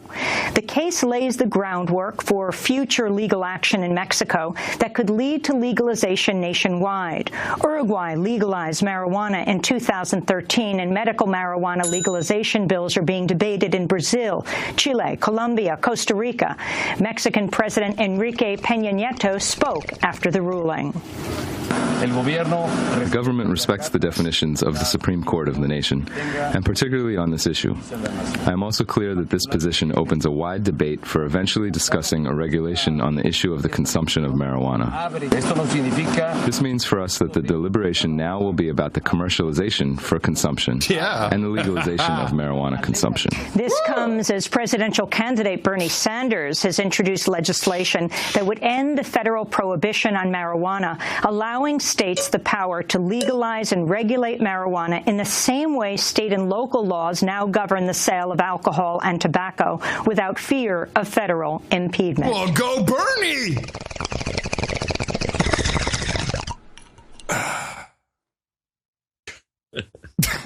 So we both have the same Hillary clip, I guess. This was at a meeting, a town hall meeting. Yes, it was the same one. Yeah. Is that the one you got? Yeah, I got it queued up. This is her. This is what she wants to do about marijuana. She's a little uninformed. But what I do want is for us to support research into medical marijuana, because a lot more states have passed medical marijuana than have legalized marijuana. So we've got two different experiences or even experiments going on right now. And the problem with medical marijuana is that there's a lot of anecdotal evidence about how well it works for certain conditions, but we haven't done any research. Why? Because it's considered what's called a Schedule I drug, and you can't even do research in it. So I would like to move it from what's called Schedule I to Schedule II so that, researchers at universities, at the National Institute of Health could start researching what's the best way to use it. Bullshit. There is so much research on marijuana that this it's like outrageous, and it's been going on for years. She must have been high when she said this. She's like the typical idiot politician. They don't seem to understand what the hell. Harvard University does research on weed. This is crazy. And this anecdotal thing is nonsense. That's a lie. It is a huge lie. I could not believe that. That's a lie. And did anyone in the town hall, John, when you were watching this, stand up and go? No. No. In fact, the guy who's the moderator, he says, "Well, that's interesting. What do you think about sickle cell?" He took it right to. It was a black town hall. So they took it right to sickle cell anemia. What are you going to do about that? She had a pat answer. Ugh. It was embarrassing. Douchebag. Douchebag. Lie is a lie. It's a lie. It's a total lie. It's a liar. I have in the show notes, I got all these different... lying liar. Yeah. Liar, liar, pants on fire. Liar. And suit on fire. All right. What else do we have? Well, I want to play this because I think it's good news. Play it. Euro dollar. Oh, yes. Oh, I have a tie-in to this. That when the euro is weaker, it is good for German exports and for Eurozone exports because the products of German companies are cheaper to buy for foreign buyers. Well, that's the third boom, isn't it? The euro against the dollar falling quite dramatically. Yes, that's right. And that is something that has spawned some new discussions on whether we will see a parity between the U.S. dollar and the euro. Theoretically, it could happen because the U.S. Federal Reserve is increasing interest rates. And here in the Eurozone, the measures by the ECB are weakening the euro. So all in all, that's what's possibly going to happen at some point, Ben. Yeah. Okay. Yay. Yeah. So, but doesn't that hurt us here in the United States of Gitmo Nation? Not if you want to travel to Europe. Have a good meal in Paris. No, I understand that, but doesn't it make our products more? Well, here's what's actually going on. You have to deal with. All right. Yes, absolutely. Okay. It makes our imports more expensive. Right. Yeah, but if you really look at it, we're not the big importer. We're an importer, not an exporter. Right. Our export's more expensive is what I meant. We're a net importer, so it's better for the public. Right. So we can get cheaper better cars. For the public. Yeah, it's better. It's better for us. Yeah. Well, we already make cheap cars. We're very cost competitive. Our cars are very competitive. Well, sorry. I was also going to say the yen is also outrageously right now. It's down to nothing, and you can buy in fact, I just saw a Toyota on sale, $5. A whole Toyota. I think this calls for tech news. iPhone, schmyphone. The way I see it, the only good phone's a landline, and the phone should be made out of Bakelite. That's right, everybody. Time for the Tech Horny to gather around as we bring you Sunday Real Tech News. Tech news. And I have a report with some additional information that deals with, actually, they do mention the parity between the euro and the dollar, but in relation to, can you name it? The Swiss franc, the yen. No. The Russian ruble. No. Gold. No. It's one of your favorites. Favorite. Sausages. Bacon. Oh, boy. It's a banana. Bonanza. Bonanza, banana, bandana. As long as we don't have to work anymore. It's a Bitcoin bonanza. Bitcoin. Have you heard? Oh, it's right. making a comeback. The price of the digital currency has surged more than 50% this week alone, partly fueled by the EU's classification of Bitcoin as a currency and not a commodity. So, Nicole, is this market still particularly prone to volatility? You know, back in 2013, it went from $13 to a high of $1,100 before it crashed, reminding us all of the tech bubble, right? This was the Bitcoin bubble. Right. So it's come up a lot, but still well off those highs. Very volatile, thinly traded, thinly understood, frankly. And so I think in an industry like this, you have to understand that there's going to be a lot of volatility. I personally am much more intrigued by the euro almost coming to parity with the dollar as we're getting easing in Europe and potential raising rates in the U.S. That, to me, is a little easier to understand. Not many people understand it, and if it is to become an established currency, it's going to need precisely what it got from the EU this week. This is precisely the type of voice that Bitcoin needs in order to be recognized and for people to make an effort to understand how it impacts their life, their dollar, their currency of choice. And to legitimize it. It's still on the road of being legitimized. And importantly, the IRS said it was not a currency. So certainly a long road ahead. That was property, a long road ahead in this country. All right. So let me tell you what's really happening here, because I have looked into this. I've been following this. I still own Bitcoin. You have a Bitcoin. I think I have 8 of them. I don't remember. And of course, easy street, my friend. I'm living it up. I've never sold them, but I've held on to them. But this is what's happening in banking. There is a branding exercise underway, and you need to be aware of it. Bitcoin is dead. Bitcoin is out. Forget about it. Bitcoin is going to be the bastard child that'll be kicked to the curb. Adam@curry.com. That's right. But here's what, it's just a branding exercise.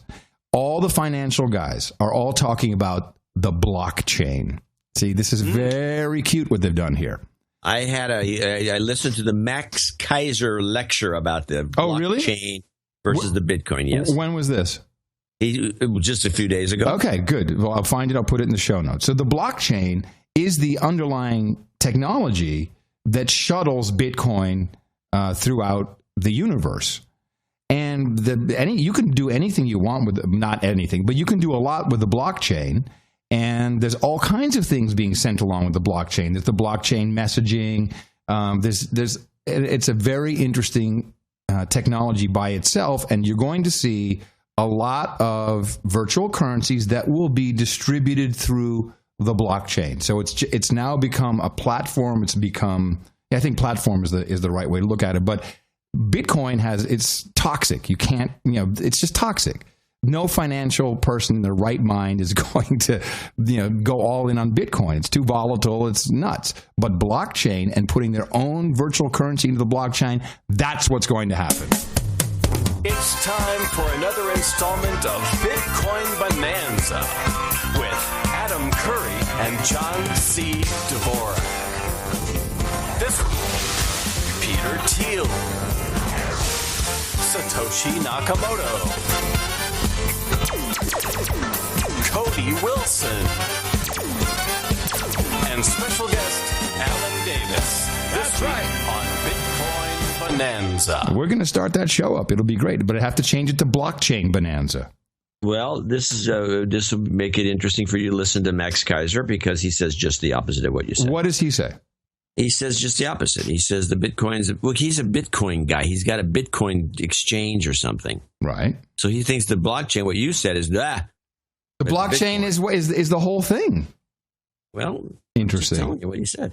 Well, you know what? Then he is a shill. I believe that he has so much invested in Bitcoin that he's running interference. This is not good. It's disappointing. Yeah, well, you'll get a kick out of it. What I'm getting a kick out of is the chat room. What are they doing? None of this is true. Nada. Curry, you out to lunch. Doesn't know what he's talking about. I hate this show. Groovy. I do have a little tech news. Yes, I'm looking for tech news. This is our tech news segment, John. Well, would you think polling is tech news? Yes, I think so. Yeah, I think polling is tech news. Sure. Well, here's the guy that was on C-SPAN that came up with the justice, equality, freedom, liberty, and he's talking about polling, and I think it falls into play with all the stuff we say about polling, but he kind of ignores what the overriding thesis, that our meta thesis, that everything's designed just to keep these media companies in business. And at the end, he named some of the major polls, and I didn't realize how media-centric they are. Whatever's the new poll, and even though they have no earthly idea who the pollster is, and nobody's ever heard of this pollster before, and it's like polls have become a commodity. They're all the same. And remember a few years back, there was a firm out of Atlanta who turned out they were just making stuff up. And, I saw this morning some people on a morning show who were going crazy over a couple of state polls that I've never heard of the pollster before, ever. And any of you could, what's your mother's maiden name? Tata. Huh? Tata? Yep. Tata Research just came out with a poll that shows and the thing is, you could get it on television. I shouldn't say this is on C-SPAN, and somebody will. But they give it just as much credence as if it was a NBC Wall Street Journal or ABC Post or CBS New York Times poll. It's like, really? Anyway. Okay, I'm gonna. Yeah, that's exactly right. And we have, of course, discussed doing the agenda poll with some phony baloney name and getting it written up. Yeah, but you have to have. We can do it. You need some kind of. You need like a foundation or something to do that. I think he's right. I think we can just no. I disagree with that. Okay. I'll bet that we can do a made-up company and a made-up poll and slip it into the media, and it'll get picked up. Not if my name's attached. Not if my name's attached to it. It won't. We won't have your name. No. Oh, exactly. It'll be something like the West Coast Polling Company, or okay. Here's what we need. This is good. We need producers.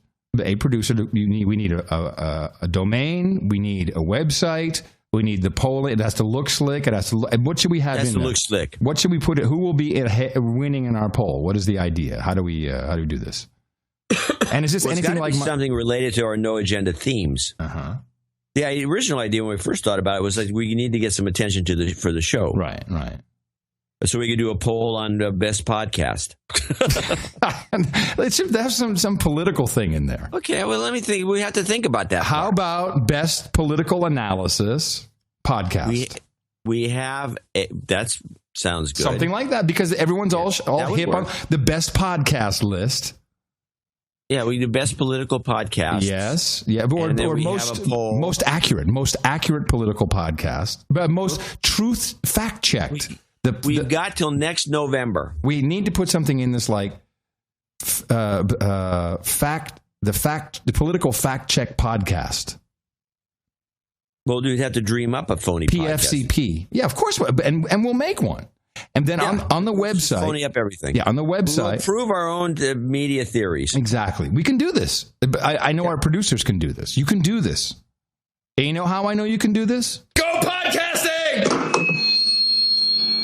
That's how I know you can do this. So I have one news clip. You close the tech segment? No, I have some tech news here. You can't. Okay, go on. I'm sorry. Did you just go? I said no. I said no, and go on. Did you not just go? No, I didn't. I said no. Go on. Okay, you went. But it doesn't. No. Yes, you did. Yes, you did. This is rubbish. You went. No, never happened. You don't even know what you said 3 seconds ago. You went. No, rubbish. I do this. Rubbish. This never happened. Okay, my tech news. I have 3 other items, if you don't mind. I prepare. I did some prep. I love tech. You might want to consider it. Prepping. The Amazon Fire TV and the stick. And this is for you. This is reporting for you. For you. Stick. Yes. Okay.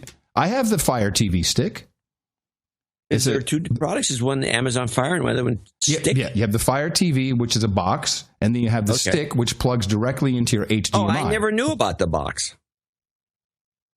I think I did. Yeah, I know about the stick. Okay. So the stick, everything was Fire TV already ships with it today, but the stick is going to include Alexa. So now it won't have the jazzy device that you have that is listening all the time, but you can. Okay. But you can control it through your phone, do your smartphone app, and then you can ask her to do anything that the normal Amazon Echo would do. And it's already included with the Fire TV, and they're going to upgrade the stick so you get it. I think that's cool. I think this is I'm loving this. Timers, yeah, timers, weather, all the standard things DJs give you. Yeah, give me 5 minutes. How do you even do that? Okay, well hold on. Alexa, set a timer for 5 minutes. The noise gate is on. You can't hear it, but that's how you do it. So I think that I'd be on the lookout for that. That thing is cool, and when people get that, they're going to start liking it, I think. Okay. Yeah. All right. I thought that was a good item. Next. I have. Screw you, Dvorak. Hey, iPhone, schmyphone. All right, go ahead. Would somebody please send me the bit where John went, please? Just don't clip send that it to him. Okay. Because he's going to, you can probably pull that out anywhere in the show.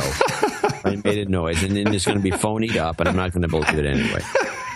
It's going to be phonied up. That's what, All right, so you missed some great Facebook news and the Lima Drive, but okay. I what? It's all right. I missed some great Facebook news. You'll be writing about that in your PC Magazine column next week. Don't worry. I don't have a Facebook account. When Facebook, okay, that's fine. All right. Well, then what happened? Come on, I want to know. I'm not going to tell you. No, nope. You're keeping it a secret? Let's move on. You had something else that was really important. I only had one. Fantastic. So it wasn't fantastic. But I tell you this, it's not covered on American news at all. I have to pull it down. Unreported airline news 1, Luft. Luft. I got some Luft right here. All right, time to get you up to speed with the latest business headlines. Lufthansa passengers better check the departure boards right now, right, Ben? Oh, yeah. There have been hundreds of cancellations today, affecting thousands of passengers. Cabin crews are striking, and this could take more than a week. It affects nearly all departing Lufthansa flights from Frankfurt and Dusseldorf, including several connections to the United States. Tomorrow, the union says it'll last for 17 hours from 5 GMT on Saturday.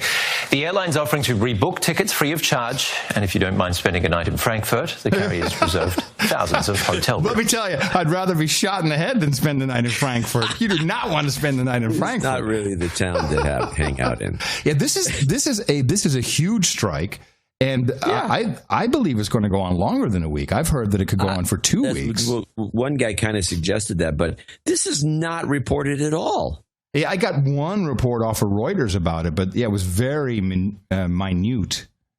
But we've also had we may not even talked about that when the French